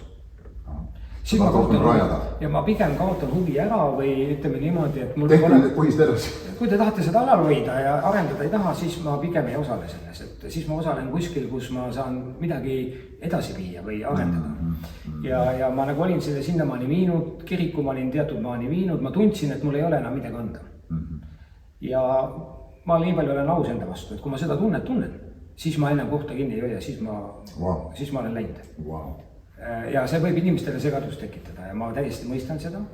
Ja mul on väga kahju, kui inimesed on nagu haiged sellest kõigest võib-olla isegi saanud ja minust puudust tulnud, ma tean, et seda on olnud. aga ma ei ole seda tahtnud teha sellepärast, et kellelegi nagu haiget teha. No, teistpidi see on väga suurejooneline, kui sa mõtled Joonatani peale, kes oli ise järgmine kuningas nagu järjekorras. Aga ta nägi kuninga materjali ühes mehes, kelle nimi oli Taavet, kellel polnud kuninglikku verd tema veresoontes, ja kelle vastu tema enda isa tegelikult oli. Aga ta oli valmis jätma selle oma ambitsiooni selleks, et Jumala töö saaks minna edasi nii, nagu Jumal oli plaaninud, eks ole. See on minu suurejooneline asi teha, mida sa tegid. Nii et kuigi väljapool inimestel võib see tunduda, et noh, mis siis Aaval juhtus või väsis ta ära või läks ta tülli kellegiga või miks ta sealt välja söödi. Aga sinu südames sa järgisid Jumala kutset. Mida sa tundsid, et Jumal nüüd läkitas sind tagasi sinna tegema? Mis oli see ülesanne, mis sa pidid ära tegema? Sa ilmselt teed veel edasi, aga... No, ma ei saa seda ka ütlemata jätta, et tegelikult nende aastate jooksul kirikus tolleaegne peakaplan käis ikkagi mitu korda mind kutsumas. Okay. Ja täitsa tuli ja istus maha ja ütles, et kuule, aga meil lihtsalt on... Me vajame sobi. Seal olid kriitilised olukorrad, mis hetkel ei ole olulised, aga mis olid tõesti väga kriitilised ja ta ütles, et lihtsalt meil on vaja sind, sina ainult tead, mis siin teha. Ja ma ei saanud minna, sest ma olin alustanud piiblikooli. Ma ei saanud hüpata piiblikoolist, kohe võmdi kuhugi kaitseväkke ära. Aga oli sul kiusatus, kui see pakkumine tuli? Kas see nagu, ei olnud. Sellel hetkel ei olnud. See oli huvitav. See on huvitav, et kui mina inimestega räägin ja niisugused jutud on, ma väga järgin seda, mis mu sees on. Ma nimetan seda instinktiks. D.D. Jakes räägib instinktist, eraldi raamatu kirjutanud, väga põnev. Ja mind väga kõnetab see. Selles mõttes, et minu jaoks instinkt on nagu hästi oluline asi. Eriti kui me räägime sellisest spetsiaalsest Jumala kutsumisest, mis ei ole ette kirjutatud sulle. Sa lähedki mööda teed, kus teed veel ei ole. Ja siis sa järgidki ainult instinkti. Ja selles mõttes mu instinkt sellel hetkel oli mitu korda ei. Ja nüüd ta tuli uuesti, väga hardlikult. Ja tagasihoidlikult, et kuule, aga tuli hoopis, hakkas teise teemaga pihta. Tegelikult Mairele kodus ütlesin, ma tean, miks ta tuleb. Et siin ei ole nagu üldse küsimust. Ja ta tuli ja istusime maha mõni päev enne vabariigi aastapäeva ja räägib selle teise jutu ära ja ütleb, et aga nüüd ma räägin, miks ma tegelikult tulin. Siis ütleb, et nüüd on lugu niimoodi, et kas sa oleksid valmis tulema vanem kaplaniks, vanem kaplan läheb ära, et kas sa oleksid valmis kandideerima ja ta küsis seda nii õrnalt ja ettevaatlikult, sest ta ei uskunud, et seda tegelikult saab. Ja tead, ta räägib mulle seda. Ja järgmisel hetkel ma lähen emotsionaalseks. Ja ma ei saa talle ei öelda. Ma märkan imelik tunne. Nagu tahtsid või öelda? Jaa, nagu oleks pidanud ei ütlema. Loogiliselt oleks pidanud talle ei ütlema. Ja ma ei saanud. Ja ma läksin emotsionaalseks, aga ma jutt lõppes ära, ma ütlesin, ma ei luba midagi. Ja ta läks ära ja oli kõik. Ja ma lähen koju, ma räägin. Ma lähen koju ja ma räägin Mairele. Ja Maire ütleb, kuule, mulle tundub see nii õige. Eks ole, aga ikkagi mul ei olnud selge. Ja mul on omad põhimõtted, kuidas ma sellistes, kuidas öelda, ristmikel, kui ma pean valima jälle järgmist tee otsa ja kuidas ma sellistel ristmitel nagu neid otsuseid teen. Eks ole, ja üks asi on, eks ole, palvetada on ju ja ikkagi saada mingi sisemine nagu ka teadmine või selgus, et nüüd see on see suund. Ja see võttis aega. Ja ikkagi ma protsessisin seda ja igal juhul pikk jutt lühikeseks, siis räägin oma coachiga, Johniga ka sellest ja juba 2 korda räägime ja siis ühel hetkel ma räägin ja siis ta ütleb mulle niimoodi, et mulle tundub, et sul on see asi juba selge. Ja sellel hetkel, kui ta seda ütles, oli selge, aga muideks, mis oli väga huvitav. Mul on alati olnud inimesi, kellega ma räägin, keda ma saan usaldada. Ja täitsa 2 erinevat inimest, erinevatest maailma otstest, kellega ma sellel teemal rääkisin. Hetkel need nimed ei ole olulised. Ja ma nendega rääkisin ja nemad mõlemad ütlesid täpselt ühe lause, mis olid sõna-sõnalt täpselt sama. Nad ütlesid nii, kui Jumal ei ütle sulle ei, siis mine. Wow. See oli minu jaoks nagu, niuke mõte ka on olemas. Et kui Jumal ei ütle ei, siis mine. Nii et see üldine positiivne tunne oli olemas sinu südames, aga sa otsisid kinnitust, siit tuli abikaasa kaudu, erinevate inimeste kaudu. Siis sa tegid selle põhimõttelise otsuse, eks ole, ja siis hakkas ettevalmistus selleks, et ära minna, eks ole. Pool aastat, sest asjad olid vaja üle anda ja see ei olnud lihtne. Piiblikool. Just. Piiblikoolis räägib meeskonnale seda, seal mõni purskas täitsa nutma selle peale. See oli päris keeruline. Koguduse juhatuse kutsusin sauna ja rääkisin sellest. Üks juhatuse liige läheb ära minu kodust ja ukse peal näitab niimoodi. Katsu sa kuhugi minna. Wow. Nad ei uskunud seda, et see sellel hetkel juhtub. Aga ma ei saanud vastu sellele, mida ma tundsin oma südames. Eks ole, ma kaugel olen sellest mõttest, et ma tahaks kellegi haiget teha või halba teha. Aga ma ei saa minna selle järgi, mida inimesed tahavad. Üks tahab üht, teine tahab teist, kolmas midagi muud, eks ole. Ma pean ikka selle järgi minema, kus ma tunnen, et Jumal tegelikult mind juhib. Ja seda sa tegid? Nii, kuidas ma oskasin. Ja mitu aastat sa oled nüüd olnud Kaitseväes? Ennem see oli vanemkaplan paar aastat, said oma doktorikraadi, nüüd sa oled peakaplan. No jah, ütleme niimoodi, et see minu minek Kaitseväek oligi puhtalt seotud sellega, et ma lähen ju peakaplanile abiks. Mina neid muutusi ei osanud üldse ette näha, mis kõik tulid ja et minust saab peakaplan sellist mõtet. Jälle mõtlen kohe väga selgelt, niisugust mõttepoega isegi mul ei olnud peas. Sest minu jaoks, kuna ma olen kirikujuht olnud, ma olen niisuguse esindusfunktsioonides olnud, väga ausalt öeldes mind ei rahulda esindusfunktsioon. Ma muutun rahutuks, mul hakkab igav. Kui ma pean lihtsalt istuma kuskil, midagi esindama, ilusasti olema, ilusasti käituma. Ma tahan midagi päris asja teha. Ja ma tahan tunda, et see on nagu väärtuslik, ma loon lisaväärtust. Ja kui ma seda teha ei saa, siis ma leian koha, kus ma seda teen või Jumal leiab mulle selle koha. Ja selles mõttes mind nagu tiitlid, positsioonid üldse nagu ei köida või isegi ei vaimusta. Pigem tekitavad isegi igavust, sest et tihtilugu nende taga ongi niisugune nagu lihtsalt poliitika, mingisuguste asjade tegemine, kompromisside leidmine, niisugune tasakaalu otsimine, mida on ka vaja kõike. Ma ei ütle, et seda ei ole vaja, aga mina ei ole see. Et ma tunnen, et ma lähen käima alles siis, kui on väljakutse, kui on vaja kuskil midagi üles ehitada, kui on vaja kuskil järgmine arengu nagu hüppe teha ja kui selleks nagu tekib võimalus, siis ma nagu panen kõik mängu ja see juhtus Kaitseväes. Ja Kaitseväes sa pidid üles ehitama siis mida? Ma ehitasin kaplanaadi üles uue struktuuriga, kus ülejäänud kaplanid on kõik reservis, ma olen ainukene kaplan nii-öelda tegevteenistuses. Osad on vabatahtlikud, eks ole, või on kõik? No ongi reservkaplanid, vabatahtlikud, aga nad saavad sellest tasustatud, kui nad tulevad ja teenivad. Õppuse rahad ja kõik muud teemad. Nii et selles mõttes Kaitsevägi ei oota kellegilt midagi niisama. Eks ole, aga teiselt poolt mul õnnestus ja mul oli võimalus ehitada üles kaplani teenistus uues olukorras, luua need sambad. Mina kirjutasin siis kaplani teenistuse kontseptsiooni koos meeskonnaga Kaitseväest, kirikute nõukogust. Ma olen 3 aastat väga heade abilistega koos teinud kaplani erialakursust, meil on täitsa uus põlv on kaplanid praegu sisse tulnud. Mis me siis veel oleme teinud, erinevaid dokumentatsioone ja selliseid põhiasju, mis Kaitseväes on olnud olulised, oleme saanud kaplani teenistuses teha. Praegult on mitmed projektid käigus, et ma näen, et mina nagu teen mingeid asju ära, panen mingid sambad paika ja siis pärast teised saavad sealt pealt ise edasi teha kõiki muud asja. Ja hetkel ma jätkan seal, sest et kõik asjad ei ole veel nii kaugel, nagu peaks olema. Jumala kutsest veel rääkides, see üks huvitav asi sellega seoses on, et me alati ei tea, mis meid ees ootab. Enamasti ei tea.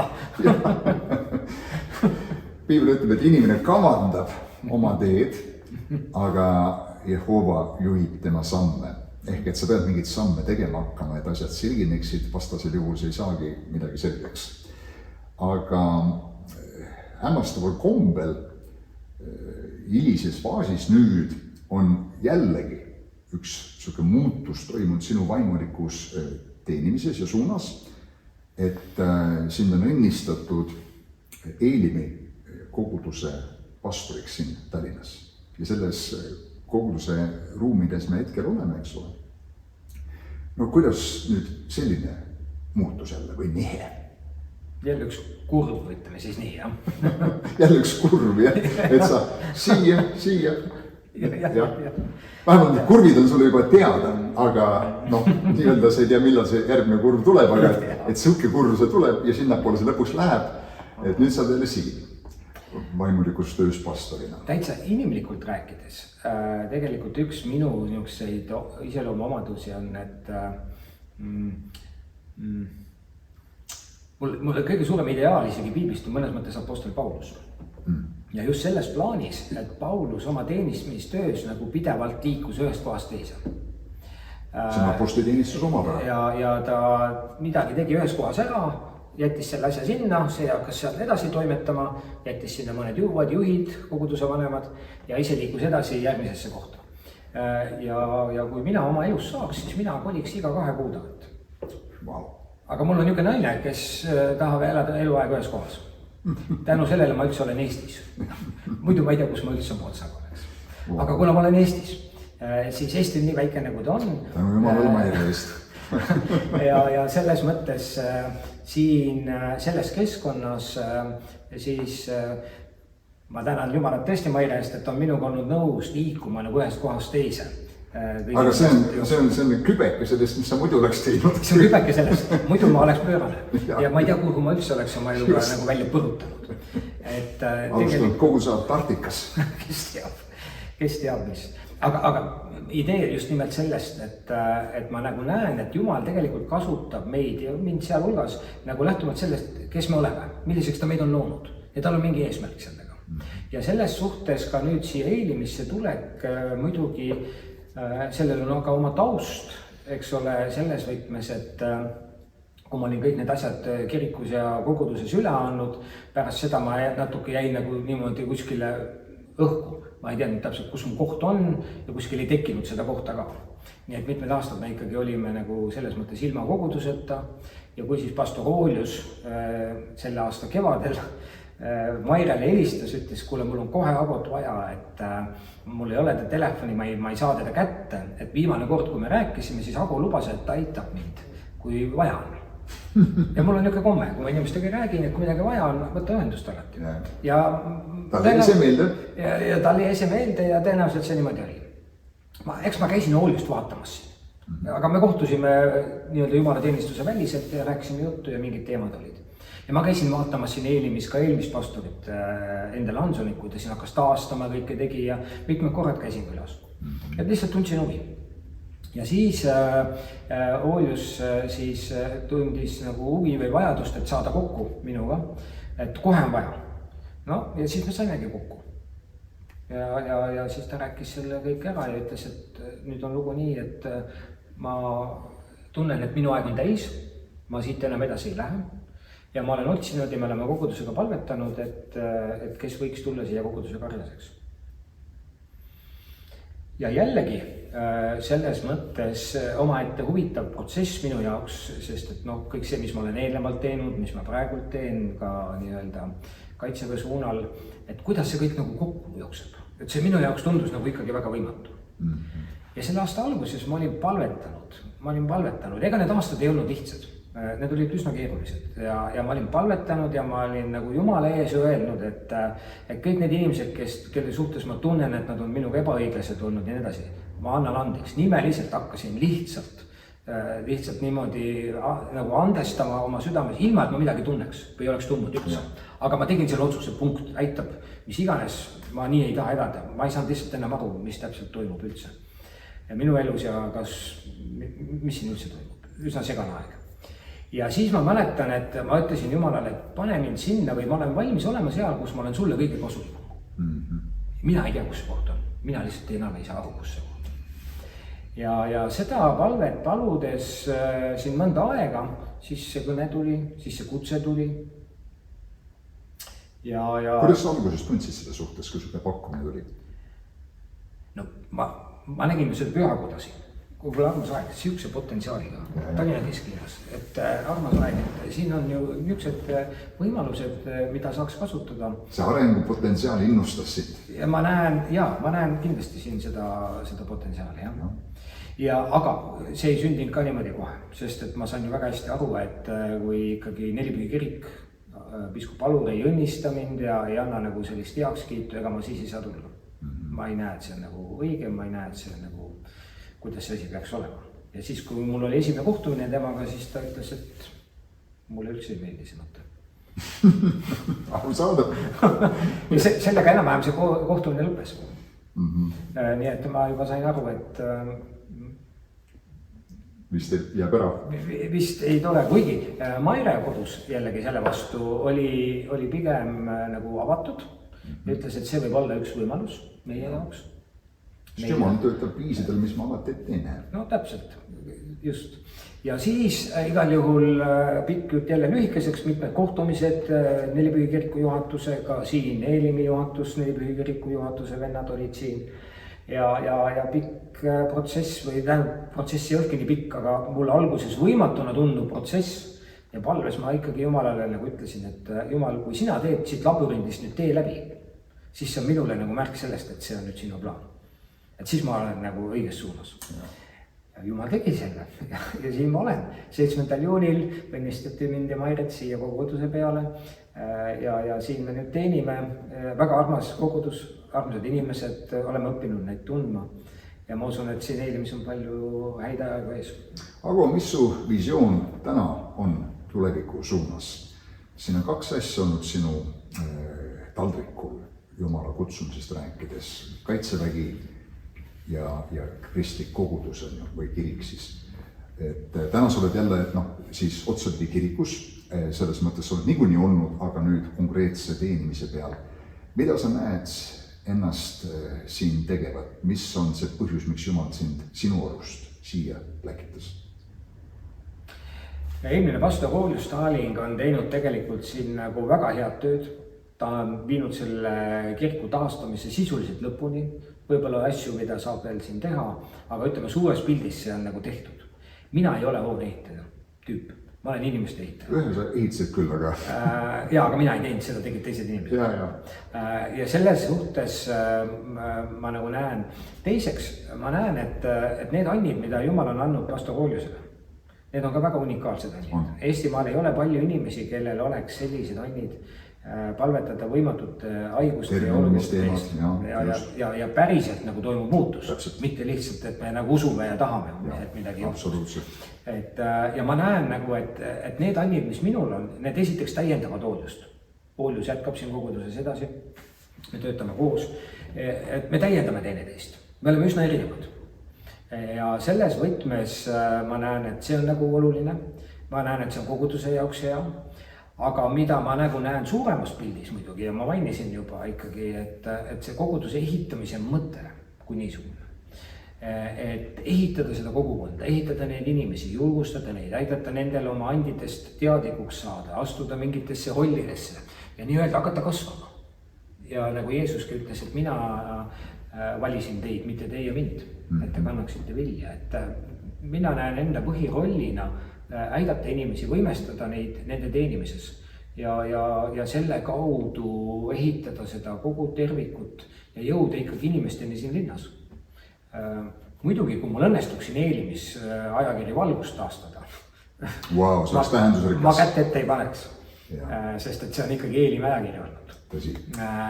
Ja selles suhtes Eelim on tegelikult olnud Nelipühi liikumise nagu esiisa või eelkäija Eestis üldse. Et selles osas, kui ma nüüd olen õppinud uuesti ka detailsemalt tundma Eelimi lugu, siis ma näen väga palju sarnasusi Nelipühi kirikuga, aga lihtsalt 30. aastatel, siis 50. ja Nõukogude ajal küll Oleviste kirikus, eks ole, aga nüüd jälle siin. Nii et kuidagi ma näen, et teatud mõttes nagu mingi ring on täis saanud. Ja isegi võib-olla teatud mõttes ma olen nagu jõudnud koju. Wow. See kõlab kõik väga imelik. Väga huvitav. Muuseas, kui ma kuulsin sellest, siis mul oli väga hea tunnistus minu südames selles usus, et sa oled siin. Ja Jumal ei tee midagi juhuslikult, tal on plaan asjadega. Ja see ei ole, et üks mees või naine on parem teisest, aga meil kõigil on oma roll ja oma koht ja kui me oleme igaüks oma koha peal, siis õitseng, edenemine on tavaliselt tulemus sellele, mitte et seal väljakutseid ei oleks, aga ma tunnen, et see on üks eriline faas sinu elus. Miks sa oled siin ja midagi suurt, midagi head tuleb siit esile selle kõige kaudu. Et mitte et eelnevad põlvkonnad ei oleks teinud head tööd, vaid see tänu sellele saavadki tulla ja see lõppeks on see ühine pingutus seal issand tööpõllul, kus üks kündis, teine nii-öelda väetas ja siis kolmas rohis ja neljas tegi veel midagi enne kui see lõikus tuli, et see lõikus on meie ühine lõikus. Aga ma usun, et üks lõikuse aeg on tulnud. Issand tahab selle, kui ma käisin siin, kui Hoolius kutsus mind kõnelema, ma tundsin selle mõtte, et kui Jumal annab hoone, siis ta annab ka inimesed, kellega ta täidab selle hoone. Ja ma usun, et see juhtub siin üsna peatselt. Nii et ma olen põnenud sellest. See on vägev. Aga mida sa ütleksid lõppeks Jumala kutsumise nagu järgimise osas?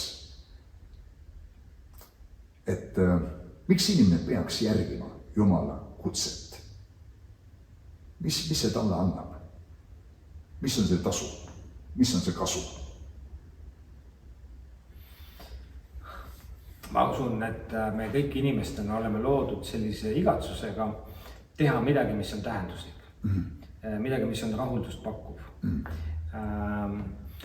Ja me teame ju ka, et me võime selles elus siin ilmas saavutada erinevaid asju, aga mingil hetkel need asjad nagu kas kaotavad oma nagu sellise võlu ja siis me tahame kas midagi rohkem, tahame midagi teist, eks ole. Aga ega selles mõttes ju Taavetki ei ütle asjad, et üksnes sinu juures Jumal on mu hing vait. Ja selles mõttes see suhe Jumalaga, see elu koos Jumalaga juba on midagi, mis on nii rahuldust pakkuv, et juba seda sa ei vaheta millegi vastu. Ühesõnaga selles maailmas ei ole väärtust, mida sa saaksid panna ka samale kaalukausile ja võrrelda sellega, mida annab elu koos Jumalaga.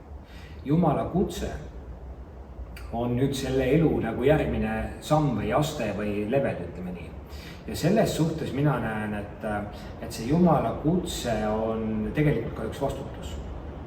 Sellega tuleb kaasa midagi, et sa ei saa kuidagi nagu elada hooletult. Sest et on inimesed, kes vaatavad su peale, kes jälgivad, kes ütlevad midagi kas Jumala kohta, sest nad näevad sind, nad Jumalat ei näe. Või inimesed ka, kes nagu näevad sinu elu ja ütlevad, et see on väärt järgimist. See on see mees, keda ma usaldan. Nii nagu sina jääksid olla nii eeskuju. Just. Et selles mõttes see on vastutus. Mitte, et see peaks olema niisugune burden või niisugune koorem, aga samal ajal nagu teadlikkus sellest, et ma ei ole hooletu. Ja teiselt poolt ma nagu näen ikkagi, et see Jumala kutse teiselt poolt on ka nagu hästi, mul ei ole teistsugust elu võimalik ette kujutada, mis oleks parem kui see elu. Eks ju. Et Jeesus ütles niimoodi, see on üks minu lemmiksalmidest ka, et minu roog on, et ma teen oma isa tahtmist. See on minu roog, mis tähendab, et tegelikult ka seda Jumala kutset järgides, kui see on Jumala tahe sinu jaoks, siis tegelikult see saab nagu sinu sees ka selleks energiaks või selleks jõuks, mille varal sa nagu eladki tegelikult ja see annabki sinu elule selle elamise põhjuse üldse. Ja selles mõttes, kui mõni inimene otsib oma elus nagu seda kutset, et mina olen väga veendunud, et seda ei pea ette kuidagi, kuidas öelda, manama ise või ette kuidagi, seda kuidagi nagu ise inimlikult püüda kuidagi ette nagu tekitada, aga need tekivad, need olukorrad, need võimalused, need avatud uksed, need olukorrad, kus saab selgeks, et siin on midagi, mida Jumal kutsub sind tegema. Kas sa lähed sisse, kui sa lähed sisse, alguses on hirmutav, seisad seal Sakalas kantslis, jalad värisevad. Mul oli väga hirmus. Nagu Mooses, et läkitage ta läkitada. Mul oli väga hirmus. Mul on teisi kohti olnud, kus mul on iga uue algusega mõnes mõttes on uus ebakindlus. Eks ole, siin on alles sisseelamise aeg. Ja selles mõttes see kõik nõuab nagu teatud mõttes julgust. Eks ole, et nendesse uutesse asjadesse astuda. Aga ma ei kujutaks ette... Ma väga kahetseks, kui ma ei oleks neid käänakuid oma elus teinud või neid samme, kus ma teen niisugused pöörded ja niisugused muutused, millest võib-olla esmapilgul ei saa täpselt aru, mis asja see Ago nüüd siin küll korraldab või teeb, eks ju. ja ise oled ka ebakindel siis ju. Eks ole natuke ikka niimoodi, et mis sellest nagu tuleb. Kuigi usaldad Jumalat, aga noh ikkagi, sa oled inimene, sa mõtled, sa ju näed, mis toimub ja saad aru, kus olukorras sa nüüd oled. Aga mingi hetke pärast hakkad nägema seda vilja. Eks ole, ja kui ma praegu olen olnud 7 aastat kaitseväes, ma mõtlen, et need on mu parimad aastad üldse. Ja vaata tagasi sellele õhtule, kus sa ootasid, et vanaisa tuleks ja palvetaks sinuga. Ja järgmine päev, et kuidas sõidame sinna kogudusse, eks ole, kuidas Jumal kinnitas. Ja kas oleks võinud arvata, et sellest sinu soovist Jumalat teenida ja mis tegelikult oligi sinu tõlgendus Jumala kutsest, mida sa tajusid, kujunud välja selline teekond, kus sa oled tänini olnud ja jätnud siia Eesti vaimulikule maastikule sügava jälje ja oma panuse ja see, mida me kõik ju teeme tegelikult oma eludega. Pärast meid tulevad järgmised ja enne meid on olnud ja kuniks issand tuleb. Ja ma võin kinnitada või lisada sellele ainult nii, et tõesti, sa oled kõige õnnelikum ja rahul oma eluga, järgides Jumala kutset, sest see on parim. Ja see on parim sellepärast, et Jumal, kes armastab sind, on parima viisi loonud sinu jaoks. Ta teab, kuhu sa sobid. Ta teab, kus sa õitsed. Võta kala välja veest ja ta lõpused käivad, aga ta ei liiguta eriti, aga viska ta tagasi vette, tema geniaalsus tuleb esile, lihtsalt niisama lihtsast. Ja see, mis Jumala kutsega meie juhtub, kui see võib tunduda raske, see võib tunduda, et sa loobud paljust, see võib tunduda, et see on keeruline kuskil, mine Aafrikasse, mine Venemaale või mine sinna linna või jäta see, kus sa oled. Aga see, mis sa lõikad sellest või mida sa tunned, et see sinuga teeb, kelleks sina saad selle protsessi sees ja kuidas sa õpid Jumalat tundma, see on nagu kaalub seda nii palju üle, et see kõik muu tundub mitte hinna maksmine, aga hinna nautimine. Ja ma arvan, et see iseloomustab ka sinu teekonda. Kindlasti. Ja et selles suhtes ma arvan, et ikkagi nagu ükskõik kus keegi täna oma eluga ei oleks, kes meid ka vaatab võib-olla, et ikkagi selle julguse nagu võtmine, et usaldada Jumalat ja siis julgeda selle sisse astuda. Usaldada Jumalat, just. Ja see nõuab julgust, aga ma tahan kindlasti nagu öelda ka, et on oluline, et meie kõrval on inimesi, kellega me saame kas siis rääkida, kes meid toetavad, et me ei pea nagu olema üksinda need mingisugused hullud, kes lihtsalt hakkavad kuskil kalju pealt tundmatus kohas pimeda usu peale lihtsalt välja, kaugel sellest. Aga kuskilt me peame hakkama pihta. Ja siis elus me õpime ja muidugi mina oma elus nüüd üle 35 aastat sellel aastal saab minu usuteest. Olen õppinud nagu seda Jumala mustrit, kuidas ta minu juures asju teeb. Ja niimoodi ta ongi. Aga ma hindan seda vestlust sinuga ja kes oleks võinud arvata, et 92 aastal siis 34 aastat edasi kerides istume me siin Eelimi kirikus, teeme seda saadet sinuga tollel ajal, olles seal jagades ühte tuba. Sa olid kuskil ühes nurgas, mina teises nurgas, mingid mälestused meil üksteisest, eks ole. Oleme siin jätkuvalt Jumala armu läbi issanda töös ja tegevuses. Suur au. Ja see on olnud suur au ka mul tunda sind. Ma hindan väga sind, ma hindan su eeskuju. Ma hindan sinu pioneeriks olemist mitmetes nagu valdkondades, kus sa oled esile astunud ja ma olen seda imetlenud ja ma hindan seda, et sa aitasid mul ka magistrikraadi lõputööd teha, kus sa juhendasid mind ja selles lõputöös ja sa oled olnud olemas minu jaoks ka sellistel kriitilistel momentidel. On inimesed, kellega me käime igapäevaselt läbi, meie pereliikmed, võib-olla meie kaastöölised koguduses, teistega me käime vähem, aga alati, kui me sinuga kokku saame, see on nagu samalt lehelt. Selle ma pean nagu kuidagi hakkama siin, ma ei tea, uuendama seda või kuidagi värskendama ja see on olnud alati värskendav, alati välja kutseid esitab mulle. Ma hindan seda tarkust, mis Jumal on sulle andnud ja ma olen põnev sellest, mis issandal on veel edaspidi valmis pandud sinu jaoks, minu jaoks, aga selle töö jaoks Eestimaal ka. Ja Jumala kutse järgimisest. Nii et suur tänu sulle selle intervjuu eest. Aitäh sulle, Janno. Õnnistusi ennast.